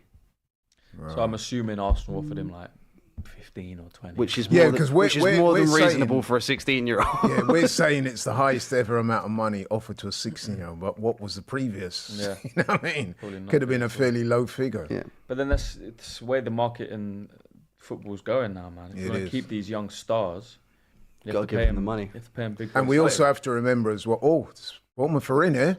Good, Oh, good save. good by save, Hein. Carl. You Good think save. Lamine Yamal's on 20 grand a week at Barcelona? Probably I not. do want to know how He much probably he's on. was. He's probably had a new Yeah. contract straight away. Yeah, As soon as they see a star, they give him the money. that's it, yeah. Although Barcelona were pretty cash-strapped, weren't they? How much? I don't think on wages though. I think they're fine wages wise. If you had to guess, how much would you say he's on? Who? Lamine Yamal. Is it going to be less than we think? 10. I What, think now or before Now. the Euros? Oh, now. Probably about 30. 32. Am I right? Oh, 32 wow. apparently. Yeah. I think Good there's educated probably a guess. new contract Yeah. coming though. So if you're Cheeto and you're offered 50, you're looking at thinking that's probably a world record. But if for they're a offering him 30, there must be some. You're not going to give a player 30 grand that you're not going to play. No, yeah, you yeah. will. Of course you will. Do you think? Yeah. Yeah, you'll play. 30k that you're not going to play. 30 grand to keep a guy who's scoring 32 goals in 20 games and 16 years old. Oh, who are we talking about here? You're talking about Cheeto still? Cheeto. Now. You're Yeah. saying is Cheeto worth giving 30k a week? No, what I'm saying is I'm not saying he's not worth the 30k a week, but what I'm saying is if you're going to give him 30k a week, then surely you're going to give him some minutes at the same time. But here's the thing about players' wages and transfers in general. You're only worth as much as people are prepared to pay for you. Market forces dictate. So us sitting here and say, oh, he's only worth this. It's what your agent can secure for you. So it's He's not got what the you're agent worth, of the it's century if he gets 50 grand a week. No, but listen, if the market forces work 16. out that he's in that much demand, Yeah, of course. which he scored clearly 10 is. goals in a game against Yeah. Liverpool. 32 in 20. Super chat here from Cryptic Dino, by the way. Is the Prem really the best? Since the 13-14 season, 7 times the Champions League winners were from Spain. One of the top 5 overall teams in the Champions League are from England. I don't always think that just because a team wins the Champions League, you can say that their league is the best. Because there are no disrespects to Real Madrid. How could you disrespect such a powerhouse? But sometimes their league is not as competitive as the Premier League, which means that their players are fresher for tournaments like the Champions League. I think it's been better in the last few years, especially with the likes of Girona popping up and stuff like that. And we'll see if they can replicate that again this season. But yeah, in terms of the level of competition, for me, no doubt. Of course it's the best. Real Madrid might be the best team in the world, but that doesn't mean the Spanish Yeah, league well, this is the what best I'm team. saying. They're not the best team in the world. Yeah. Man City are a better football team. I think it's than Real I think it's very close between those Free two. kick for Arsenal, good delivery. Oh. No one at Go the on. back post. Last year in the Champions League, Man City absolutely battered Real Madrid. But This year they drew Real 3-3 at the Bernabeu. Real Madrid won it. Not last year. Man City won it last. Sorry, Sorry, 2 years ago. I'm getting confused about what you're saying last season. Yeah. So 2 years ago, then Man City won it. They battered Real Madrid. Last season they drew 3-3 at the Bernabeu, and at City's ground, City destroyed them. We, as football fans, you can batter a team. And Oh, look, bit of noise going on here. With He's after the keeper. That's what it is. He's trying to keep him off the keeper. And that's kind of what happened. The best team lost in that game. Yeah. And Real Madrid. What I would say though, that last year we didn't win any of those European competitions, did we? Look how desperate they are to keep. Whereas Ben White the year off the keeper. before we won 2. West Ham won the what was that one that they won? What's that? Sorry. Yeah, the Conference League. Yeah, Conference and League. then obviously City won the Champions League. Good corner. Good cross. What he says about that stat, though, obviously Real Madrid, Spanish teams. If you look from 2014, how many times teams from certain countries have been in major European finals? I reckon England will be clearly first. The most teams in Europe, 100%. Because Atletico, There was a year. Atletico have been to a couple. Madrid have been in a lot. There was 1 year. It was all English. It was Spurs, Liverpool, and it was Arsenal, Chelsea. 4 English teams in the 2 major finals. Now you're adding conference. I think, obviously, West Ham won it last year. I don't think it's remiss of us to say that the Premier League is the best league Of course it is. in the world. You've got And 6 teams. I don't that think that potentially win because Real Madrid have won the Champions League so many times or whatever, to say that the Spanish league is better, I think that's I'm not having that. But what I would say though is that Real Madrid are a powerhouse of world football, aren't they? Of course they are. They've just got something, man. You think they're going to lose, you think they're down and out, and then they just pull it out every time. Yeah. But I still rather our league than. So just on that, Christian, as well, I've just gone back through the last 10 seasons. There's been 9 Spanish teams in the Champions League final since then, and only 6 from England. Yeah, but as I said, I don't in the think Champions League that final. is That's the Real Madrid benchmark. every time, though, isn't it? Real Madrid, Barca, and Atletico. Yeah. Barca won it in 2015. Oh, okay. Atletico got to the final the season before that, I believe, and Real Madrid won it then. Maybe I'm wrong then. Maybe Spain is the There you go. Premier League is best in the world. That's proved it all, guys. That's proved it all. No, We've no, proved Christian wrong. I wouldn't say that. Definitely No, not. I no. wouldn't say that. Premier League is the best league in the world. Of course it is. I mean, it's just like the other day I was having a conversation with someone. I was saying, it was on one of our sister channels, DR Sports. We were talking about the French league. A lot of people unflatteringly refer to it as the Farmers League. However, if you look at some of the talent that comes from that league, that goes all over Europe, you know what I mean? Yeah, they've got great academies. Yeah, That's I what mean, it look is. at these. Is it the Lenny Euro signing? Lenny Euro. Yeah. Mbappe. Mbappe, you know what I mean? Yeah. The Lenny Euro was just the latest in a long line of young Yeah, of guys that's course. come from Yeah. that league. Thierry Henry. That everybody's just talking about them and saying, "Wow, what a player!" The thing about that league, I think, as soon as a player shows potential, Yeah, they get usually they're snapped gone. because he Bang. was at Lille, wasn't he? Yeah, And that's exactly. that can be 18 very years that old. can be very risky as well though when that happens, because I call it Nicolas Pepe syndrome now. A player has one good season in France, Yeah, all of yeah, a sudden, bang, 70 million. So it can be quite risky. Talking what to he Nicolas said? Pepe, there's something He I was said going to some ask you quotes guys. recently, About. didn't he? Yeah, apparently, one of the Saudi clubs has shown interest in him, Is he a free? He's a free but agent at the moment, isn't he? but Arsenal wouldn't let him go there. Is that right? Oh, look, Arsenal are in. What was that? I don't think he's an Arsenal player anymore, is he? He's not. I'm sure he's a free agent. Yeah, it must be. There was some quotes that came out recently. that Oh, said that's he was- brilliant by Odegaard That there. was lovely. Lovely touch. Partey. Partey, Go on. Go on, Fabio. look up. Bang. Odegaard. Oh, the shimmy I king's wanted back. him to shoot there. Oh, And that was on his left foot as The well. shimmy king is That is back. typical Odegaard there, isn't it? You Yeah, expect it him to shoot and he wasted the chance. checks back. So Nicolas Pepe is actually without a club at the moment. I came across something online where there was talk that the Saudis had expressed an interest in, but Arsenal were But blocking is it. that when he was still an Arsenal player? Where was he last year? He was at Trabzonspor last year on a permanent. Was he as on well. loan there? No, it was on a permanent. Yeah, he was gone. It was done. Yeah, free a while transfer. ago. Free transfer, September 2023. He was on loan at Nice the season before that. There was some quotes the other day. He came out saying there was a lot of pressure on him at Arsenal, and he didn't even play as a striker in France, and people expected him to score goals, and apparently he couldn't handle the pressure from He fans. could contemplate retirement, from what I something like understand. that. Yeah, Yeah. but it's like I get his point, and I feel for him. Oh, that's a good ball. But keeper's done well to stay off his line. In though. top level sports, you're always going to have It's pressure. it's gonna happen. So this is the message I was sent. Nicolas Pepe left Arsenal last summer to join Trabzonspor, their Turkish club, Yeah, after the closure of the market in Europe. Arsenal only agreed to terminate his contract on the condition that he agreed not to join Saudi Arabia. Maybe someone in the comments might be able to enlighten us further, but that did seem a bit strange to me. Yeah, because And if he's not allowed to join a team in Saudi, I want to know why that is. Yeah, because the termination would have taken place last year in September. Yeah. Obviously, So he that could would probably join whoever he wants now, right? Well, I Apparently don't know not. what that means. It Unless means there's no. there can't be a clause if a contract's finished. No, they're saying they only agreed to terminate his contract on Yeah, the condition that 'cause he it doesn't wasn't- go to Saudi. it So wasn't that means contract if you then go expiry. to Saudi, then that means you violated the contract, the terms of the contract. But then the contract's So they could Done. sue him. Yeah, so his contract didn't expire. His contract was terminated, and there was terms to the termination. Yeah. From what I But that understand. that can only apply for that season. Well, we don't So know. he didn't go to Saudi. He went to Trabzonspor. Contract terminated. A year later. No, it's Arsenal a had bit nothing to do like with saying it. where you work for now, hypothetically speaking. Yeah. Say you wanted to leave, right? They say, right, we'll give you your termination of contract on the condition that you don't join X company Yeah. ever. Okay. So then I don't join X company. I join that company. My contract's terminated. A year later, I can join the other company because the contract. I That don't was know, but terminated you've has nothing signed to an do with it. agreement. It's a bit like an NDA, isn't it? Where you say you give If this there's an money, agreement but you're which not is allowed like to you talk can about never the do company. that. Well, this is what I'm saying. okay. Is there that? I think I got some clarification. So, and a lot of people are saying this in the chat as well. So I'm going to bring up Steve's comment here because Pepe was rejecting a move to Saudi when they were bidding for him. So the club didn't want to get mugged off. They terminated his contract, and he basically said he couldn't move there.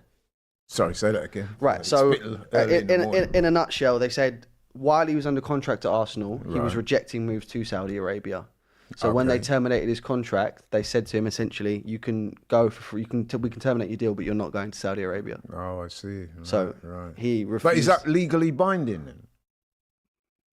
Got to ask the lawyers. It would appear that it is. It must be. Because Can't then, be. If the I contract's mean, terminated, he there's could no way. still go. There must but be what, something no, listen, there. he could still go, but what I'm saying is Got that foot they will race on sue that? him, won't they? They will say, right, you've broken the terms of your agreement. We can sue. It'd be Bournemouth petty, on the but I'm attack. sure they Oh, could. good shot, good save Good by save Hind. from Hind. Although it was straight at him, but he did look good aesthetically. Goodness, Bournemouth have that's made a what they do. decent start in this. They have. Second Let's half. take a look at the stats.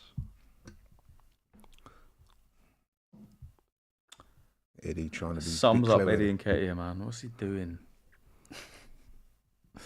I expect to see Jesus at some point in this Yeah, I'm game, surprised so he's he'll not probably on come already. off. Bournemouth had a couple of shots in this half. They've still only seen 36% of the ball to Arsenal's 64% though. In the So second they've half looked a bit alone. dangerous on the break, right? They have, of course. I'd imagine we'll probably start to look at some changes around this mark. Because we all know, let's be honest, possession stats can be sometimes misleading. You've Oh, seen that in 100%. the Euros, where Yeah. teams were basically passing it around at the back. England were guilty of that on a few occasions. You looked at the possession stats, you think, oh, England have had a lot more possession of the ball, but then when you analyse it, they were passing it around in midfield at the back instead of going forward with it. So some teams will be quite happy to say, okay, go on then. Do very your true. pass-a-thon, and when you're ready to try and attack us, we'll come out. Oh, look, they're giving it away. Oh, okay. That was Semenya Still on the got attack. past Ben White there. Was it Ben White? Super chat here from G49. Big up to you guys staying up with us and treating us at 4 a.m. I'm watching it from Virginia. It's midnight now. You guys are legends. Thank you. Appreciate the kind words, G49. Big up, man. Big up to the Virginia Bournemouth Gooners are having as a well. good little spell here, people. Ooh. Oh, a shot over the bar, but what do you think of the tempo in the game? And It's been a decent pace. yeah, You know, I didn't expect it to be this. You know, it's a fairly high intensity. it is for a Yeah. friendly. Early preseason as well. I expected it to be fairly slow while everyone's getting back to their paces and stuff like that. Do you but- think that's helped by the fact that we're playing Bournemouth Yeah, and they're going to want to try and get one over on Arsenal? Yeah, It's a bit definitely. like what Celtic did to City the other day. of course. Yeah, no, I think that definitely ties into it. And then, of course, you've got a lot of young players on the pitch who are trying to make their mark as well. It means a lot to these guys. The likes of your Heaven, Lewis Skelly, Manueri, people See, like that. Kozia Dubry scored 2 goals for Brighton today. Oh, gosh, who got skinned like that? Oh, I think it's. Which Arsenal player got skinned like that, bro? Is that Lewis Skelly I or see. Heaven? If it was on the left, it might have been. It's Skelly. Lewis Skelly, 49. I think that was. Sorry, what were you saying about Amario? Kozia Kozia Dubry Dubry. scored Yeah. 2 goals for Brighton today. Preseason game. Did he? Well, Good on him. good play clearance by from Vieira there. Yeah. Got back. It's rather worrying the way Adango there just breezed past our fullback with relative ease. Bournemouth are looking quite threatening at the moment. They They're are. enjoying a good spell They of are. possession. I'd be very surprised if this game stays 1-0 though. Yeah, so will I. You know, both teams are getting chances. Arsenal not so much over the last, few minutes. Well, Arsenal kind of gone to sleep in the second half a bit, man. It's been all Bournemouth, really. They haven't adapted to the time yet. They still. Oh, look, he's in! Oh. Is that a... Is that a foul? I tell you what, What decision's Got been away given with there? he that fell one, over. No, I He think- doesn't I think seem to that- be complaining. I think they've Solanke. given the foul Nah, against he hasn't, Solanke, he hasn't, have they he not? hasn't. Yeah, I think Solanke they- doesn't seem to be complaining. Did he trip? They played on. I think they kind of just bumped into each other. Yeah, because other than that, he was in. Again, Arsenal dispossessed. I don't understand that ball. Why Oh. was it just going long to who? Lovely bit of trickery there by Trying to hit Fabio Vieira. Senesi, I think that was.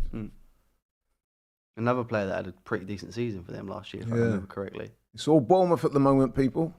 Even though Arsenal 1-0 up. I can't believe you've just said that. Yeah, It is, though. That sounded so weird. didn't Arsenal versus Bournemouth. It's all all Bournemouth, Bournemouth.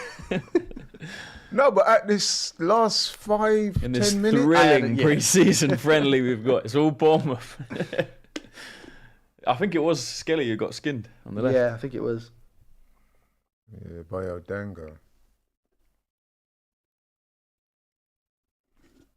More changes. substitutes. Jorginho coming on. Zinchenko. Zinni. Who else? Partey coming off. Is that Jesus as well? Jesus. I mean, Go on, Eddie. Jesus. That's another 4 one subs. there. Is that's Rekic as oh, here we go. 5 subs. Trossard. Trossard, Zinchenko, Kivior, Jorginho, Jesus. Sego Jr., and I think Jesus and Rekic.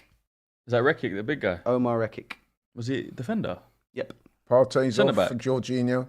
Tunisian international, I believe. Timber's off. Vieira's off. Eddie's off.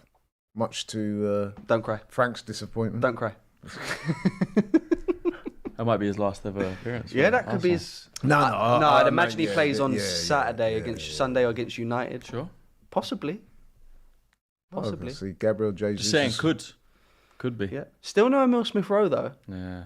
Gabriel Jesus has grown his hair. Yeah. Looks a bit like Aubameyang from him. Rekic, tell us about Rekic, Frank. 'Cause, So from what I understand, he's 22 years old. I think he spent last season out on loan. I can't quite remember where. Tunisia, from what I understand as well, Tunisian international. what's his position? He's a centre back. Looks like a tank. He's got an older brother that used to play for Manchester City as well. Right. See, this is why we got you on, Frank. 'Cause Yeah, you know I about told you, this. I'm just a walking, talking information station. Yeah, man, definitely. James's job is in trouble. So you just reeled that off. It's very impressive. But he looks a unit, that Rekic, Yeah, doesn't he he? does. He looks a big guy. He's a big man. What was his brother's name? I think it was Karim Rekic. Someone said deal is close. Arteta won't risk Smith Rowe. I think he could be right. Yeah, that's interesting. I think he'd probably be True. on by now. But isn't the deal close with Eddie, though? Yeah, this is what I'm Maybe saying. not as close. It'd be nice to see him get one last goodbye. You know what I mean? Even just to bring him on for the penalties. Who? Smith Rowe. No, I'm sure he'll play at some point. Yeah. Oh, Sego Jr. came on as well. Yeah, Sago Jr.'s come on. Spent last season out on loan at Swansea, I believe. Did he do all right? Only time will tell. Charles Sago Jr. Bournemouth have made a number of cuts. Those Jebison's on. Yeah, because he started that game against was it Brentford, I think so. and then we just kind of didn't see him again. Because he went out on loan, yeah. I think I think the game against Brentford was in the January, if I remember correctly. Or Billings December. is on for Possibly, Bournemouth. yeah. Carabao Cup. Billings and Solanke, they look like brothers, don't they? They actually Yeah, do they look do very actually. much like each other. Charles Sago Jr. That can't be right. Apparently only played 2 games for Swansea. No, there's more in the Championship here. Oh no, he only played 2 games. Bit of a weird transfer. And when he went in January, Yeah. Played 13 minutes against Plymouth, played 12 minutes against Leeds. maybe he had an injury. It's an interesting one.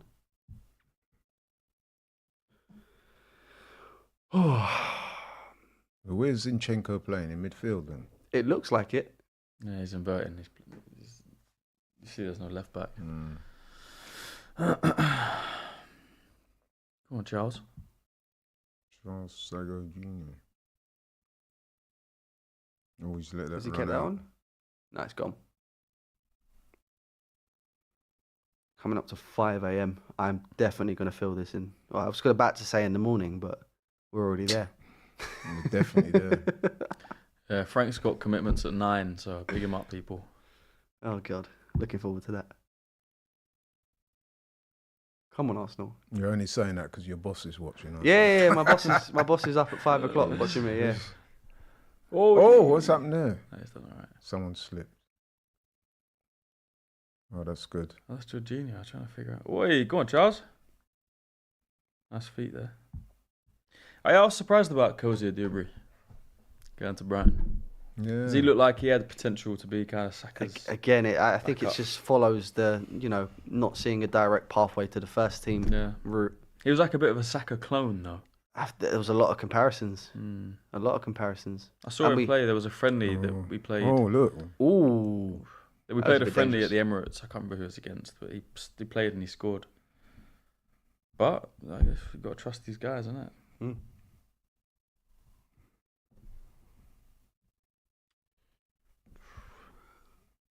I really want to see another goal. It's been too long now. Where did we score? Like 10th minute? Detail 18th minute. It's probably going to finish 1-0. I'll be so. Mind you, there's still I'll be what? so disappointed 20 if it just finishes 1-0. There's still 26 minutes left. Better Yeah. than 0-0. Yeah, that's very true. Oh, look, oh. We've got a Good penalty defending. shootout man. as well. Can't wait. Exhilarating stuff. Yeah. Oh man. I think there'll be more goals in this game. Oh. Senesi, he's had a good game actually. Definitely Bournemouth in the ascendancy, people. As much as Yeah, it has been for a while, hasn't it? Yeah. Arsenal do look reasonably solid at the back now, even with the changes. Oh, look, as I say that there. Oh, he's in! Oh, good Oh, save. what a save! Well done, Cole. As soon as I said that, they go straight well through. done, Cole. That's a Look, great Cole save. Hines having a good game. He's had a very he good had a game. few uncomfortable moments in the first half. But Who was that slipped over? Was it Um, Rekic? I think so. That's not Playing good. him well onside as well. That's a bad time to slip that, isn't it? Yeah. Great, I very think good save. Semenya could have done better there, to be honest. He's given him the eyes. He's tried to go near post, and to be Hines, fair- Hines read it. Yeah. I didn't see that back heel there. Rekic's been that back absolutely heel done. was really good. Oh, a lovely touch. What do you think of Bournemouth? They've looked okay. I Yeah, think they that, have. they've had a respectable game. I don't think they'll be too disappointed. Obviously, it's pre-season. I don't think they're coming into this game They expecting look up to for win. it as well. Yeah. We said before, didn't we, that they will try and get this scout. I mean, look at that. That is a Premier League tackle, that one, man. Yeah, absolutely. Emerson Cozier saying, question for Frank. If you take Ethan and Miles out of the equation, who will be the star of the academy next season? And Rekic did not play for Servette as there was paperwork issues and did not play for them. So he spent last season out on loan but didn't actually play. If you take Ethan and Miles out of the equation, I can't say that I've seen too much of the football at the academy last season, but I think a name that I've heard a lot is, funny enough, the person that's playing today, Aidan Heaven, the centre-back that looks to be pretty good. Unfortunately, Chido Albi Martin's not going to be in the equation. He was next the season. one name that I kept hearing. Yeah, about. of course. Yeah. And you would have wanted, when he's scoring goals like that, you're going to. Oh, Odegaard there. But I think Aidan Heaven is probably the one that's going to Jesus. start shining in the academy. I just don't think he's going to get many first team minutes. That's a foul. You see him just smash into He him for did, no yeah, reason. Yeah. Yeah. Jesus Get is a saying, bit look, come on, spiteful, man. wasn't it? Oh, look. Slapped him. There we go. He's got to send him off, no? Jesus. Was it an actual slap? But he put his hand on his face like that. Yeah. Oh, look, you're not allowed to touch a goalkeeper, mate. That should be a booking as well. I thought he was going to send him off. Is that Lewis Cook? What are Boom. you doing, man? When do we play Bournemouth in the season? So dumb. It's a bit of a silly incident, but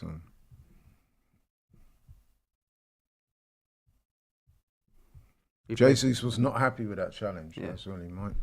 I wasn't happy with that challenge. Pre-season game. I don't think anyone was. Will Odegaard have a shot from here, or will he? Definitely not. No, of course not. Too far out. He's a guy that would try to pass a penalty. He would, if he could find a way to shimmy the ball from a free kick, he would. Do you think that's an area of his game that needs addressing then? What, passing Because penalties? we know. No, I mean, Direct more free kicks. direct. Probably, yeah. Possibly. I think you're right. I think he's going to have a go here, though. I'm not sure it's all How him, far though. out are we? We haven't got a great angle here. Oh, No, yeah, he's going to have a go. That's definitely reachable. Yeah, He's going to have a go here. Here he goes. Oh, it's good. Oh, it's decent. Yeah. It's decent. I think the way Arteta coaches, he prefers high percentage players than shots from the edge of the box. Mm. So I don't think he necessarily Strange coaches angle. Odegaard to shoot. Strange angle to go through from there. Oh, I thought I you'd must be aiming admit, for if the I top was a left. manager, I would be instructing my players to have a lot of shots on goal. It's more low percentage. The higher percentage you can get if you pass a ball in between lines, Mm. you have a higher percentage chance of scoring. Where if you shoot Yeah, from outside but- the box, but the I do quality of think- goalkeepers in the Premier League, Yeah, but and you can get a block in. Yeah, I hear you, but I do also think you should maximise all your opportunities in trying to score, and sometimes shooting early, especially, is a good way of doing that. Yeah. Especially when you're up against low block teams. Have shots, man, because That's kind of what they want a lot of the time. They Yeah. want to block shots. They want the keeper to obviously just.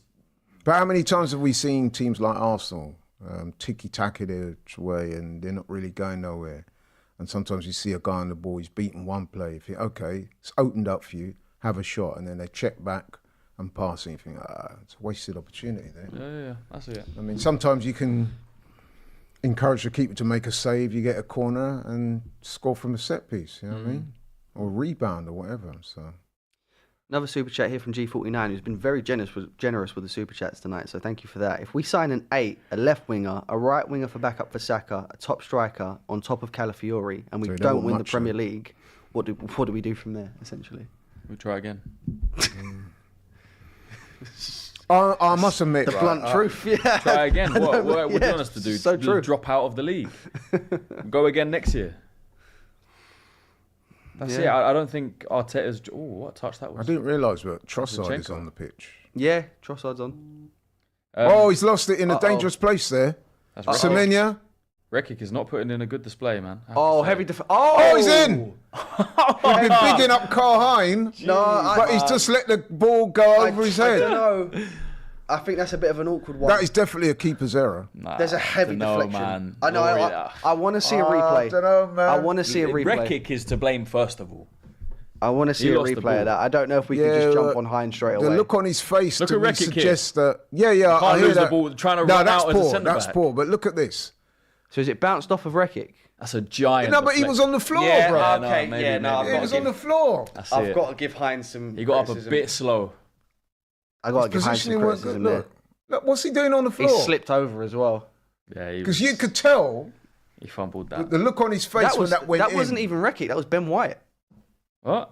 See, if he stood up, deflection. right? If he stood up, he gets No, up quite comfortably. Rekic's the one who lost the ball. Oh, lost the ball. See the Right. look on his face there? Yeah, no. That tells you everything you need to know. The second angle I saw, The no. footwork was hideous. I'll defend where I can. Can't defend that. Can't defend that. And I've got to say, I can't Oh, hate on that. Bournemouth do deserve to They be do level. deserve a goal. yeah, of course they do. Oh, here we are.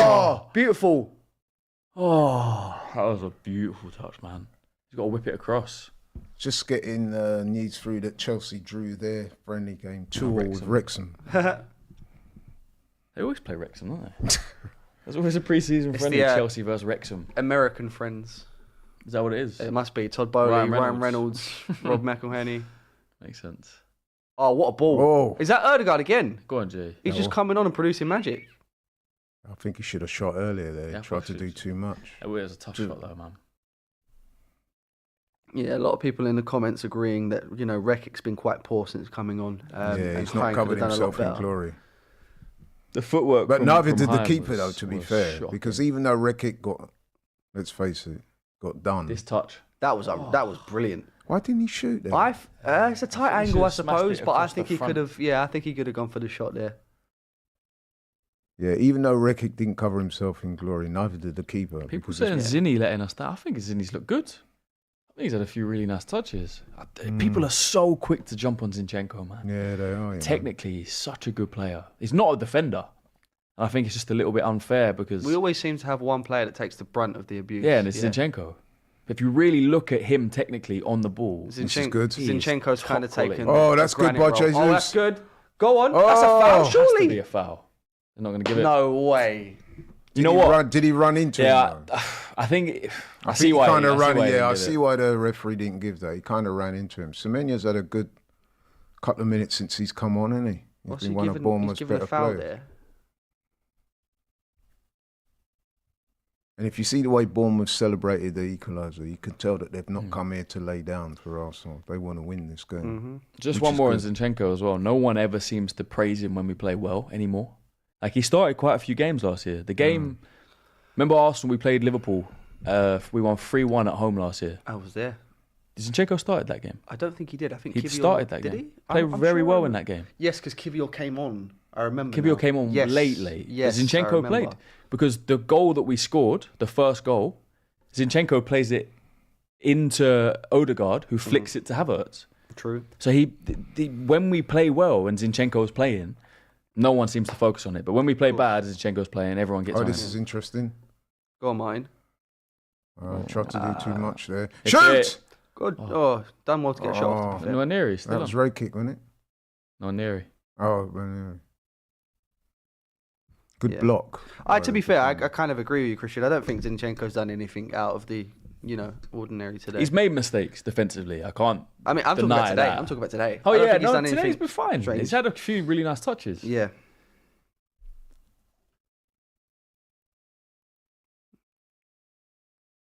We're going to say this and he's going to make a mistake. Yeah, probably.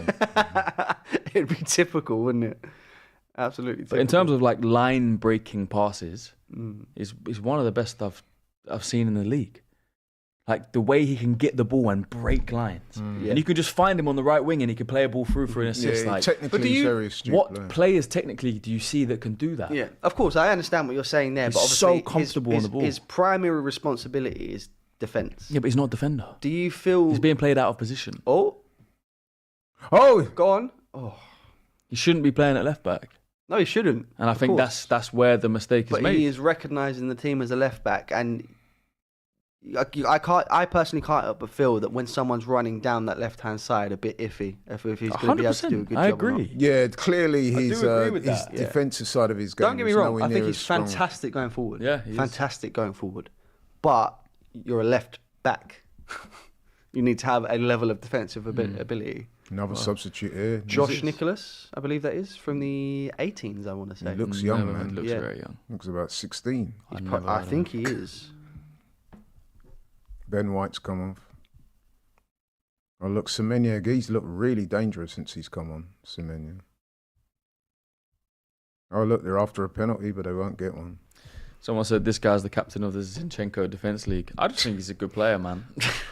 What, the ZDL? The ZDL. The ZDL. That's great. Big up the ZDL. I hope ZDL's not like some mad thing. Yeah, I probably should have thought about that. Uh-oh. You're not hotting him up there. Oh. Look, trying to play out from the back. Nearly got themselves trouble. Bournemouth are pressing well. Yeah, they've definitely taken. Oh. Uh-oh. They've taken. We're they've, living dangerously, you know. they've really taken control in the second half. At this point, Arsenal do well to see it out. Jorginho's having a go at his defenders, saying, let's get rid of this ball. 12 minutes ago, people, 1-1. But I've got to be honest and say that Bournemouth are looking the better side as it stands right now. But Arsenal, they do have a threat as well. Sago Junior's in. Oh, he can't play the right ball. It's a proper end-to-end game. It now, is, isn't it? yeah, it's a good game. So much space in the midfield. 12 minutes remaining. Semenya. Oh, Oh. he left it behind. Oh, he's fouled him, has he? No, he's not. Josh, Oh, yes, he has. he's got the foul. He's drawn the foul. It'd be kind of nice if it was a draw and then the penalty shootout decides. I mean, who it wins would be better work, for innit? the It penalty It's shootout, more I suppose. meaningful, If definitely. it was like yeah. 5-0 and then the penalty shootout. He's well offside, I think, though. Nice idea, but was that? good No, no. defending. You even played a full game. I mean, I'm all for it. That is him, right? I think so. I'm sure he's still on the pitch. What I would say about both teams are going for it, so I reckon there could be a goal before the Yeah, end of still on this the pitch. game. Another Mad. goal. Who else? So Ben White's been on the pitch the whole time. So currently, No, Ben White's off. Oh, he's off. Yeah, currently on the pitch, Just Nwaneri that's been we on have the whole game. the only two that have been on the whole Oh, game what pass. are And Carl Hine. Hine and Ethan Nwaneri. Ooh. Turn and go. Turn. Oh. unfortunately for Carl Hine, he was at fault for the goal. Joint fault. Must be crazy for some of these young players to see the level of like men's proper football. But that's 'Cause why a I lot think- of these yeah. players would only have played under 16s, under 18s. And that's what I'm saying. And that's then why you're I think thrown it's straight into yeah. the top level. And Must that's be why I mad. think it's so essential that you give the likes of an Ethan Nwaneri a full 90 today, I see that. for example, Oh, look, Semenya's got round just his to get a defender taste of again. men's football because he's not seen enough of it. Oh. That's poor there from Billing. He tried to be clever instead of trying to shoot. He tried a fancy little back heel to no one. Turn. You're a foul. Another substitution. Why did they stop it? We had the ball. I don't know. Would you take a Carabao Cup in third? Yes. No, I wouldn't. Really? Third. It's a trophy. Yeah, but I don't think. Realistically speaking, what's the difference between second and third if you win a trophy? That's a good point, but just third just doesn't. I'm not sound saying right. that is what we should expect, but as a minimum, I would take that. I don't know, man. I think we've. I touched on it earlier. The fact that we've been runners up year on year the past 2 years, to me, I don't. It's got to be a major trophy, bro. I think the FA Cup is the minimum.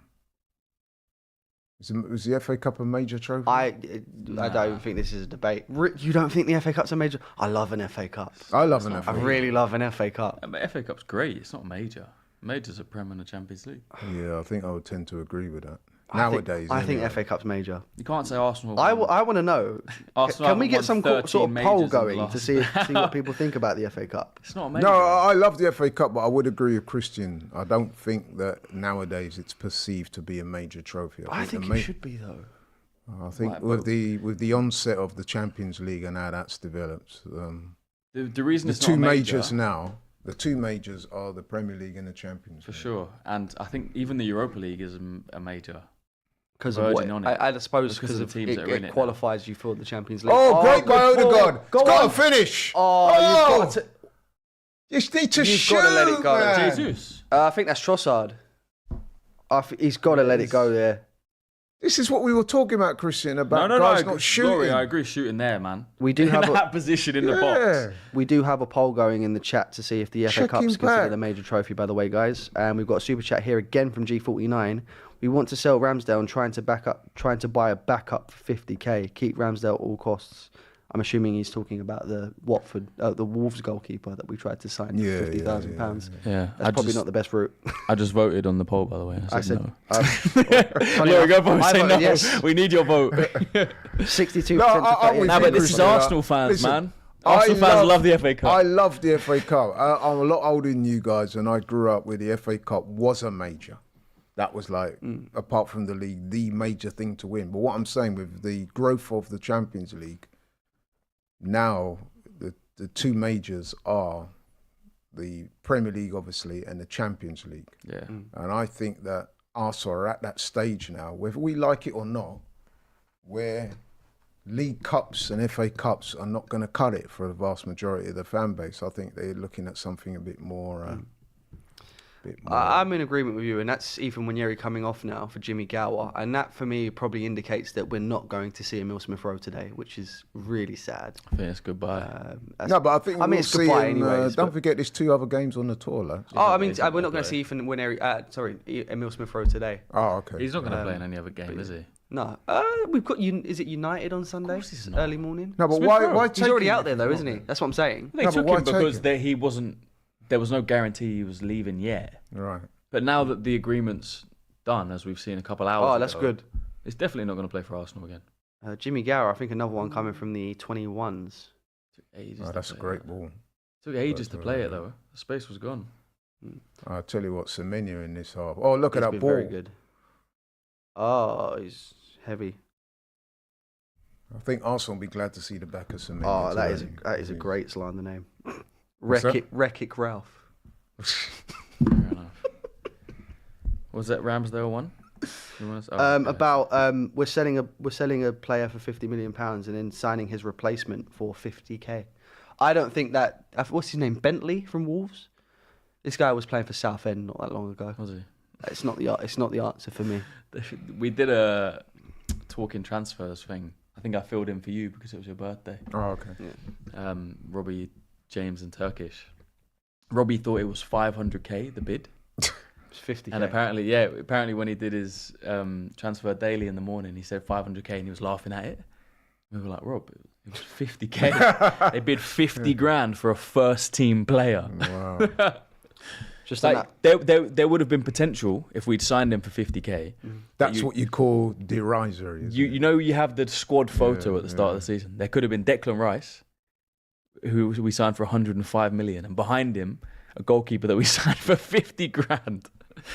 It's crazy, man. 50k. Odegaard's looked good since he come on. I He must has, say. always absolutely. looks good. Super chat here from Aya Gamide. Not sure Go why on. we needed the poll because it's not Oh, rocket he's science. fluffed his Any nose cup there. you win, Jinxed it again. any cup you win doesn't have your team considered a big team if it isn't a major cup. Sorry, say that again. I'm not quite sure what you meant there.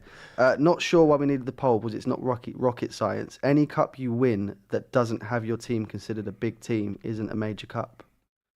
Not too sure what he means there. Yeah, no, Yeah. mine. I don't know. But I get his sentiment, but I don't understand. And, the another logic behind it. super chat here from Josh Miller. In other words, Frank, would you rather have Liverpool's season rather than ours last year? No, it's Third making a plus a statement. League Cup or close second? He's saying, in other words, Frank would rather have. What I would say Oh. though, is that last season, and I'm sure you guys remember this, when United won the FA Cup, there was a lot of their fans and some pundits as well saying that as far as they were concerned, United had a better season than us because obviously we hadn't won any trophies. We finished runners up. Yeah.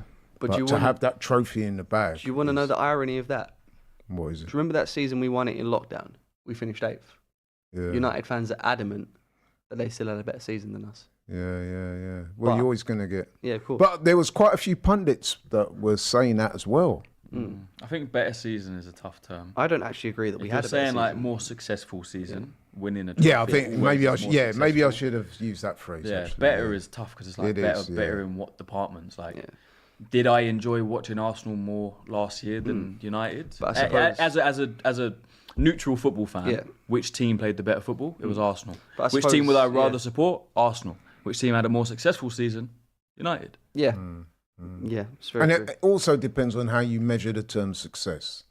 Do you measure it purely in terms of trophies or where your team is as a football club? I think in terms of progression. I think it's hard not to measure it on trophies when you're talking about a team the size of Arsenal or the team the size of United or the team the size of City. So No, the reason why I say that is because if you chat to a lot of United fans, up until that trophy win, the season was viewed as pretty disastrous. It was Of their course, yeah. lowest place finish. You had the manager that was, to all intents and purposes, about to lose his job. out of the door. Yeah, Yeah, they started and then he interviewing wins before the they FA even Cup, sacked and him. then all of a sudden, you know what I mean, they Yeah, retain him. he's been a bit flash about that in recent interviews as well. I think he Yeah. said something about since he's come in, the only manager to win more than him is Pep. Yeah. Well, Ten I Hag? mean, listen, he's entitled to say that, bro. Yeah, Ten Hag. Because Yeah, he bigs himself up, man. I yeah, actually don't why mind not? it. I don't mind that because at the end of the day, he's had a lot of stick, isn't he? Of course. He also said that that they went out and interviewed managers and looked around, and they realized came that, back to him. Yeah, they realized that I was better than It's all that, of it's them. it's that Thanos meme, isn't it? Is that It's what like, it is? what's the meme? I can't quite remember the meme. I'm gonna have to find the meme now. 1 second. I quite like it, man. He just he Yeah, I picks don't mind himself that. up. He I don't knows- mind that. He knows that he Listen, has the yeah. potential. He knows what he can do, and he did it at Ajax, and it was undoubtable there. And you know the other thing about I've got the meme. Ten Hag as well is that apparently he comes from a very rich family. He doesn't need football Oh, in wow, terms of that. So maybe that's another reason why he's not frightened to big himself up Yeah. because he's sorted, man. I think he's got a lot of potential as a manager. Yeah. I think last season they were very unfortunate with injuries. Like Martinez, centre back, being out the entire season. It's like us losing Saliba the whole year. Yeah. So they were struck with injuries the whole year. They still managed to win 2 trophies in 2 seasons, Carabao Cup and FA Cup. So As this game seems to be meandering towards a 1-1 draw, who do you think's been the best team? Who shaded it? I think I actually would go straight 50-50. yeah, I think We it's- I dominated think the it's pretty first even. half. They've dominated the second half. Yeah, if That- I had to choose one, I'd probably go Arsenal. It's a better result for Bournemouth, obviously, Yeah, but it doesn't. yeah. The result doesn't really matter at this Would it stage. surprise you if I told you that Bournemouth have actually recorded a better stats? Oh really? Not Yeah. really. I think that's No. from They've this had more half, shots though. on goal. Actually, they've had more shots on goal. 11 to our 9. Shots on target is actually 4 each. But I think if you look at There the you go. second half, I think that's it. Yeah. Full time. if you look at the second half, Penalties Bournemouth shaded it. Penalties, penalties decided. So now the penalties are actually Yeah, more there we meaningful go. now. Yeah. That We meme, get by the Ainsley way, Maitland-Niles back. I found that meme. The meme was in regards to Ten Hag. You could not live with your own failure. Where did that bring you? Back to me. That perfectly sums up the situation, doesn't it? There you go. All right. Well, do you know what? I'm glad that the penalties now mean something. Can we get Maitland-Niles to take a pen? Maitland Niles. He's Who's he taking those playing cold for now, penalties, by the He's isn't at he? Lyon, Is he at Lyon now? Olympic Lyon. Right, so what do you reckon for these penalties, guys? Is Vieira still on? Vieira will take one. Odegaard will probably take one. I mean, Being the Odegaard captain. surely steps up first. Yeah, definitely. Who else? There's 5, I Still would on the imagine. pitch. 5 penalty takers. So Vieira wasn't on. 5 designated penalty Yeah, takers. Jorginho. Jorginho's there. Interesting point. People talking about the number 10 shirt. Smith Rowe's going to go. Odegaard. Odegaard, maybe Havertz. Nah, he keeps 29, doesn't he? I think that's his preferred number. Yeah, it must be Odegaard then. Maybe Jesus. That surprised me. Nah, no way. No. I think he keeps Maybe 9. give Odegaard the 10, Jorginho the 8. What's Jorginho now? 20. Yeah. 20. Yeah, I think that especially if he goes, it's a no-brainer to give Odegaard 10. Unless he wants to keep 8, obviously. But Right, I'm looking through this. I reckon in terms of penalty takers, we're looking at Jorginho. Obviously, it's got to be guys that are still on the pitch. Jorginho, Odegaard, Trossard, Nelson? No, he came off, didn't Zinchenko, Jesus. he? Yeah, Zinchenko. Yeah, Jesus got to take one. Jesus, Odegaard. What? I'm tired, man. It's half 5, guys. Give us. Jesus. Yep. So I reckon Odegaard, Jorginho, Zinchenko, Jesus, Trossard. They might give one of that's the it. young players an And opportunity. perfect timing. My phone's just died. I reckon if they were to step up, if one of them went up to Arteta and was like, I want to take a pen, I think he'd be like, he'd say yeah. I can see him giving some of the youth players a go. I reckon there'll be at least one youngster that takes one. Sago. Sego, yeah. Possibly. Maybe get it out of the way first.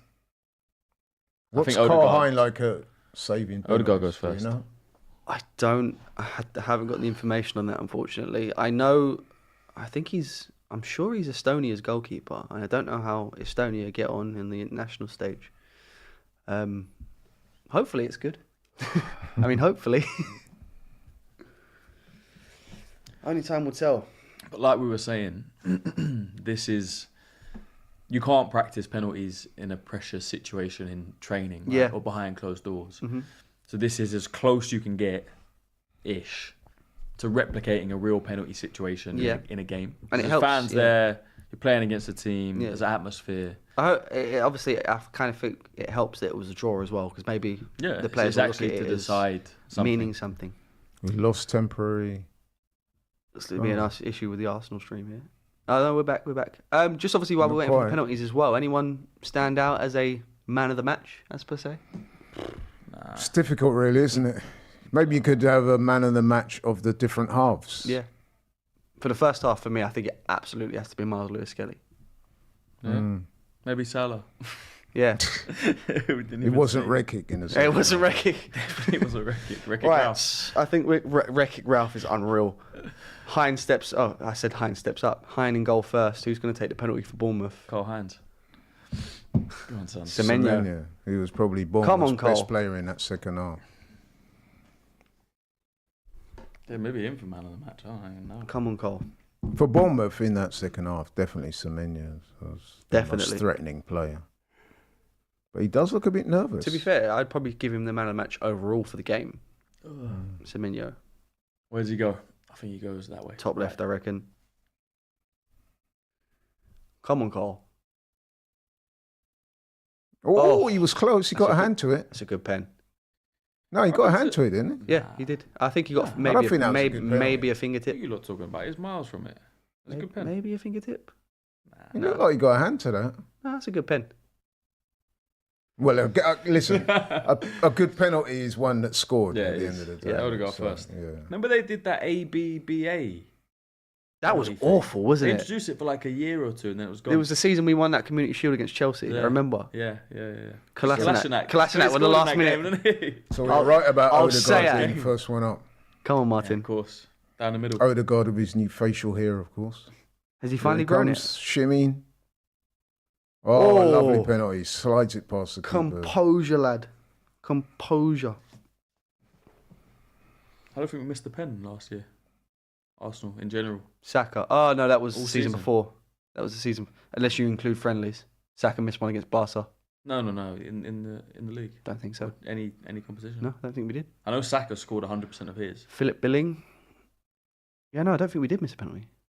What was the result of that poll, by the way? My phone's dead. Is the FA Cup a major? 99% said no. Now give us the truth. You'll never know, Frank. Your phone's dead. Philip Billing. 73% said yes. Oh, good saved it. save. Good save. Go on, Carl Hines. Has he redeemed himself? Well, we can't say that yet. I mean, that's won the penalty shootout. the Was penalty's that quite fault? high. Good save. That's a very good penalty save. Strange save, isn't it? Yeah. He looks very tall, Hein, isn't he? How tall? I think is he's he? about 6'3". No, he looks. I want taller to say than that. Yeah, 74%, Frank. You win, I know. but you're wrong. Okay. All of them are wrong. Right, okay. They're all wrong. Okay. But they're all Arsenal fans, isn't it? They want the FA Cup to be a major because that's what we win. Come on, Zinni. I'm surprised it was that high, though. To be honest, Zinchenko. Please don't. Another miss. left foot They're all going to strike. get on his back if he misses, isn't they? He's the last person I want to miss. Oh, good pen. Good, very good. Good penalty. pen. Zinchenko. The ZDL. Careful. We don't know what it means yet. No, we don't. Good pen. So at the moment, Arsenal 2-1 up with 3 to go. Yep. Dango, he had a pretty decent game actually overall. Skinned our defenders a couple of times. Yep. Let's see what he can do from the penalty spot. I really like this kit that they've got as well. I think this is the collaboration with Michael B. Jordan, one of their owners. Oh right, yeah. It's a really nice kit. Yeah. I was actually in Bournemouth last week. Is it got like a leopard print on? Could that be anything to do with the Black Panther? Obviously, he's in the film, isn't he? No idea. Come on. Foot striker. Oh, he tried the Rabona and he does it. Cheeky bastard. He does it though. Oh. Said we miskicked that. Yeah, that was a bit of a... It looked at the start. It looked like it was. I think it's quite clear he's gone for the Panenka, but I don't think you meant to dink it that low. that's bang out of order. He knows as well. He's laughing. Yeah. I'd hate that. I've had that done to me a few times. It's the worst. It's the worst. That's one of them though. It looks good when you get it right, but if you don't, You look like an you idiot. look like a clown. Come on, Georgie. Hop, skip. Oh, good pen. That was weird, wasn't it? He's a very good. I think, to be fair, I think Neto could have got to that. We'll see it from a better angle. You know, Jorginho usually does the little stop. Yeah. I think the keeper was anticipating a stop because he didn't even move till late. He's a very good penalty taker, Yeah, Jorginho. Actually, I don't think I've ever seen him miss one. I saw him miss a few for Italy Oh right, when they didn't qualify for the World Cup. Did he not miss the penalty in the Euros final? Yeah, he did. He did. Pickford saved it. Yeah. What could have been? Twice. Beer was going everywhere. And then we I lost. remember. Yeah, man. I think that was the first major competition I was old enough to drink for, if I remember correctly. Wow. That was fun. Here we go. Come on. Oh, how did that get in? I think it's just gone through his arms. Arms. Or legs? I don't know. Went behind him. I don't know. Don't draw me out, all right? It's You're early. not watching the same It's game early. as me. It's early. He dived to the left. He went in the middle. Through his arms. It's completely missed him. It's His arms. What are you talking about? Listen, it's what time? I keep going to check the time. It's 5:30, Christian. Leave me alone. I know. Sorry. But if he'd have missed that, that would have been it. Oh, Yeah. my iPad's on 1%. Let me turn this off. So he kept Bournemouth in it with that kick. Right, who's taking this one for Arsenal? This will be Jesus. Is that No, Trossard? Yep. Trossard. Go on, Leo. Win it. Last time I checked, Jesus was black. That was a white feel like- hand. I feel like they should Here take the comes fifth one Trossard. anyway. He's normally good I need from to go situations Specsavers. like this. Very The nonchalant. confidence. Oh, he hit the post! You've made yourself look a right idiot. Too nonchalant. Oh no, he stepped up to it all flash. So it's walked all and on missed. these last two kicks. Wow. Oh, you can't. The technique was great. And then he just Yeah, but you have pulled to it. score if you're gonna walk to a I penalty. He had did like say- that. so much confidence. I Yeah. did say he looked a bit nonchalant, maybe too. Nah, but he nonchalant. was like, if he scored that, you would have been like, I knew he was. I would have said he always looked like he was going to score. Oh, He had so much confidence, and they Right, just so dragged now it. we're down to the last two kicks. I think it will go sudden death, obviously. But if they miss Yeah. this one and we score, then obviously That's we win. right. Yeah, Yeah. What if they score this one and we miss? I reckon he saves it. yeah. Oh! I'm not going to say nothing. I don't know where that went. Yeah, I don't know. No, it looked like quite It's a really convincing. The angle, awkward angle innit? that they show Yeah, us from. the angle. I think it's better to just show us. I from think he the went behind the straight goal. in. Just show us from here. Oh, he got a hand to it. Oh, Cole, man. He got a hand to it. But he was going the other way, Yeah, so he's, it's more he's difficult. palmed it into the no. goal, though, isn't he? Right, the pressure's on. I mean, we have to score. Are we about to lose? Have we woken up at 3 a.m., stayed up till 3 a.m. till 6 a.m. now to watch Arsenal Well, lose? you on did say- a penalty shootout. You guys did say before the Now result it's is not Jesus. important. Oh man, Jesus, come on. the manager says he's not a prolific scorer. Well, he's got to score now. Here he comes. Oh, Great good penalty. pen. Probably the best pen so far, actually, to be fair. Sure. Sudden death it is. God damn. Who says he Sudden can't death it shoot? is. So the organisers have got it right in, and they wanted a penalty Yep. shootout, and now we've got a good penalty. I must say, I got all of the penalty takers in the right order as well. Did you? I think. Oh yeah, I think you did. Yeah. Who was it? Odegaard. Can't Here we remember. go. Can't remember. Too late for all that, isn't it? He's missed. Oh, There we go. right. So if we Save. score this one, If we score, we win. I think. I'm sure. yeah. He doesn't even look that bothered, does he? You know when they Trying to get introduced out. the keeper has to stay on their line, and they got strict about it with VAR. I thought it was going to be a much bigger problem than it has been. I don't think I've seen one. Well, they can move about on the line. Yeah, they just yeah, yeah. can't come They off. can't it. step off of it. But I don't think I've seen one where keeper they just don't come off their line anymore, innit? No. Kivior. Kivior. That's a strange one. Go on, this could be his last kick for Does he Arsenal take as well. penalties for Poland? I Because he don't think definitely he don't gets- take them for Arsenal. He definitely doesn't take him if Lewandowski's on the pitch. I'm sure of that. He looks quite Go on. confident. Jacob. For the Kivior. winner. And Yes! there we go. Well played. There we go. The morning wasn't wasted, should I say? Hey. With one on pens, I'll take that. Arsenal win the game on penalties after a 1-1 draw in normal time. Good penalty by Kivior.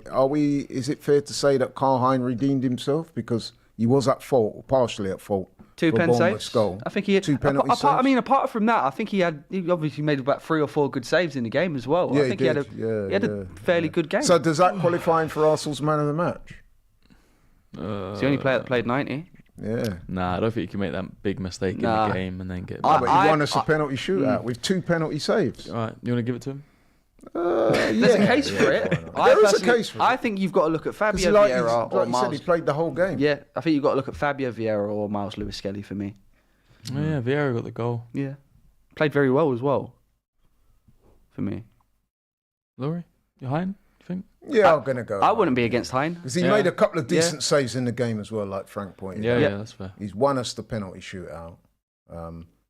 He was partially at fault for the first goal because Rekic had a bit of a nightmare. And then he obviously, his positioning was all wrong. But he redeemed himself. And we Yeah. ended up winners, if you can call us winners. Mm. So, yeah. What do you think of the game, lads, overall? It's all right. It's I pre-season, thought isn't for a it? friendly, pre-season friendly, I thought it was decent. Yeah, good tempo to it. Nice to see Arsenal again. Yeah. Players getting minutes, and now we move on to United. Yeah, absolutely. Don't forget to join us, people. We will be covering that game in the early hours of Saturday morning. Arsenal versus Man United, always a big game. If it's as good as this game, then I think more than worth staying up for. Definitely. So thank you very much for tuning in and supporting AFTV, as you always do. We're very happy about that. Also, thank you to my man here, Big up, bro. Christian Ty in the building. 6 Always a.m. like working with him, always fun. And likewise, Frank. Like working with me more, obviously. No, man, no. Honours even on that front. But listen, guys, thanks for staying up. Thanks for giving us your informed knowledge Happy and to be here. making the stream so fun to be on. And we look forward to seeing you guys again this Saturday. We are out. Take care.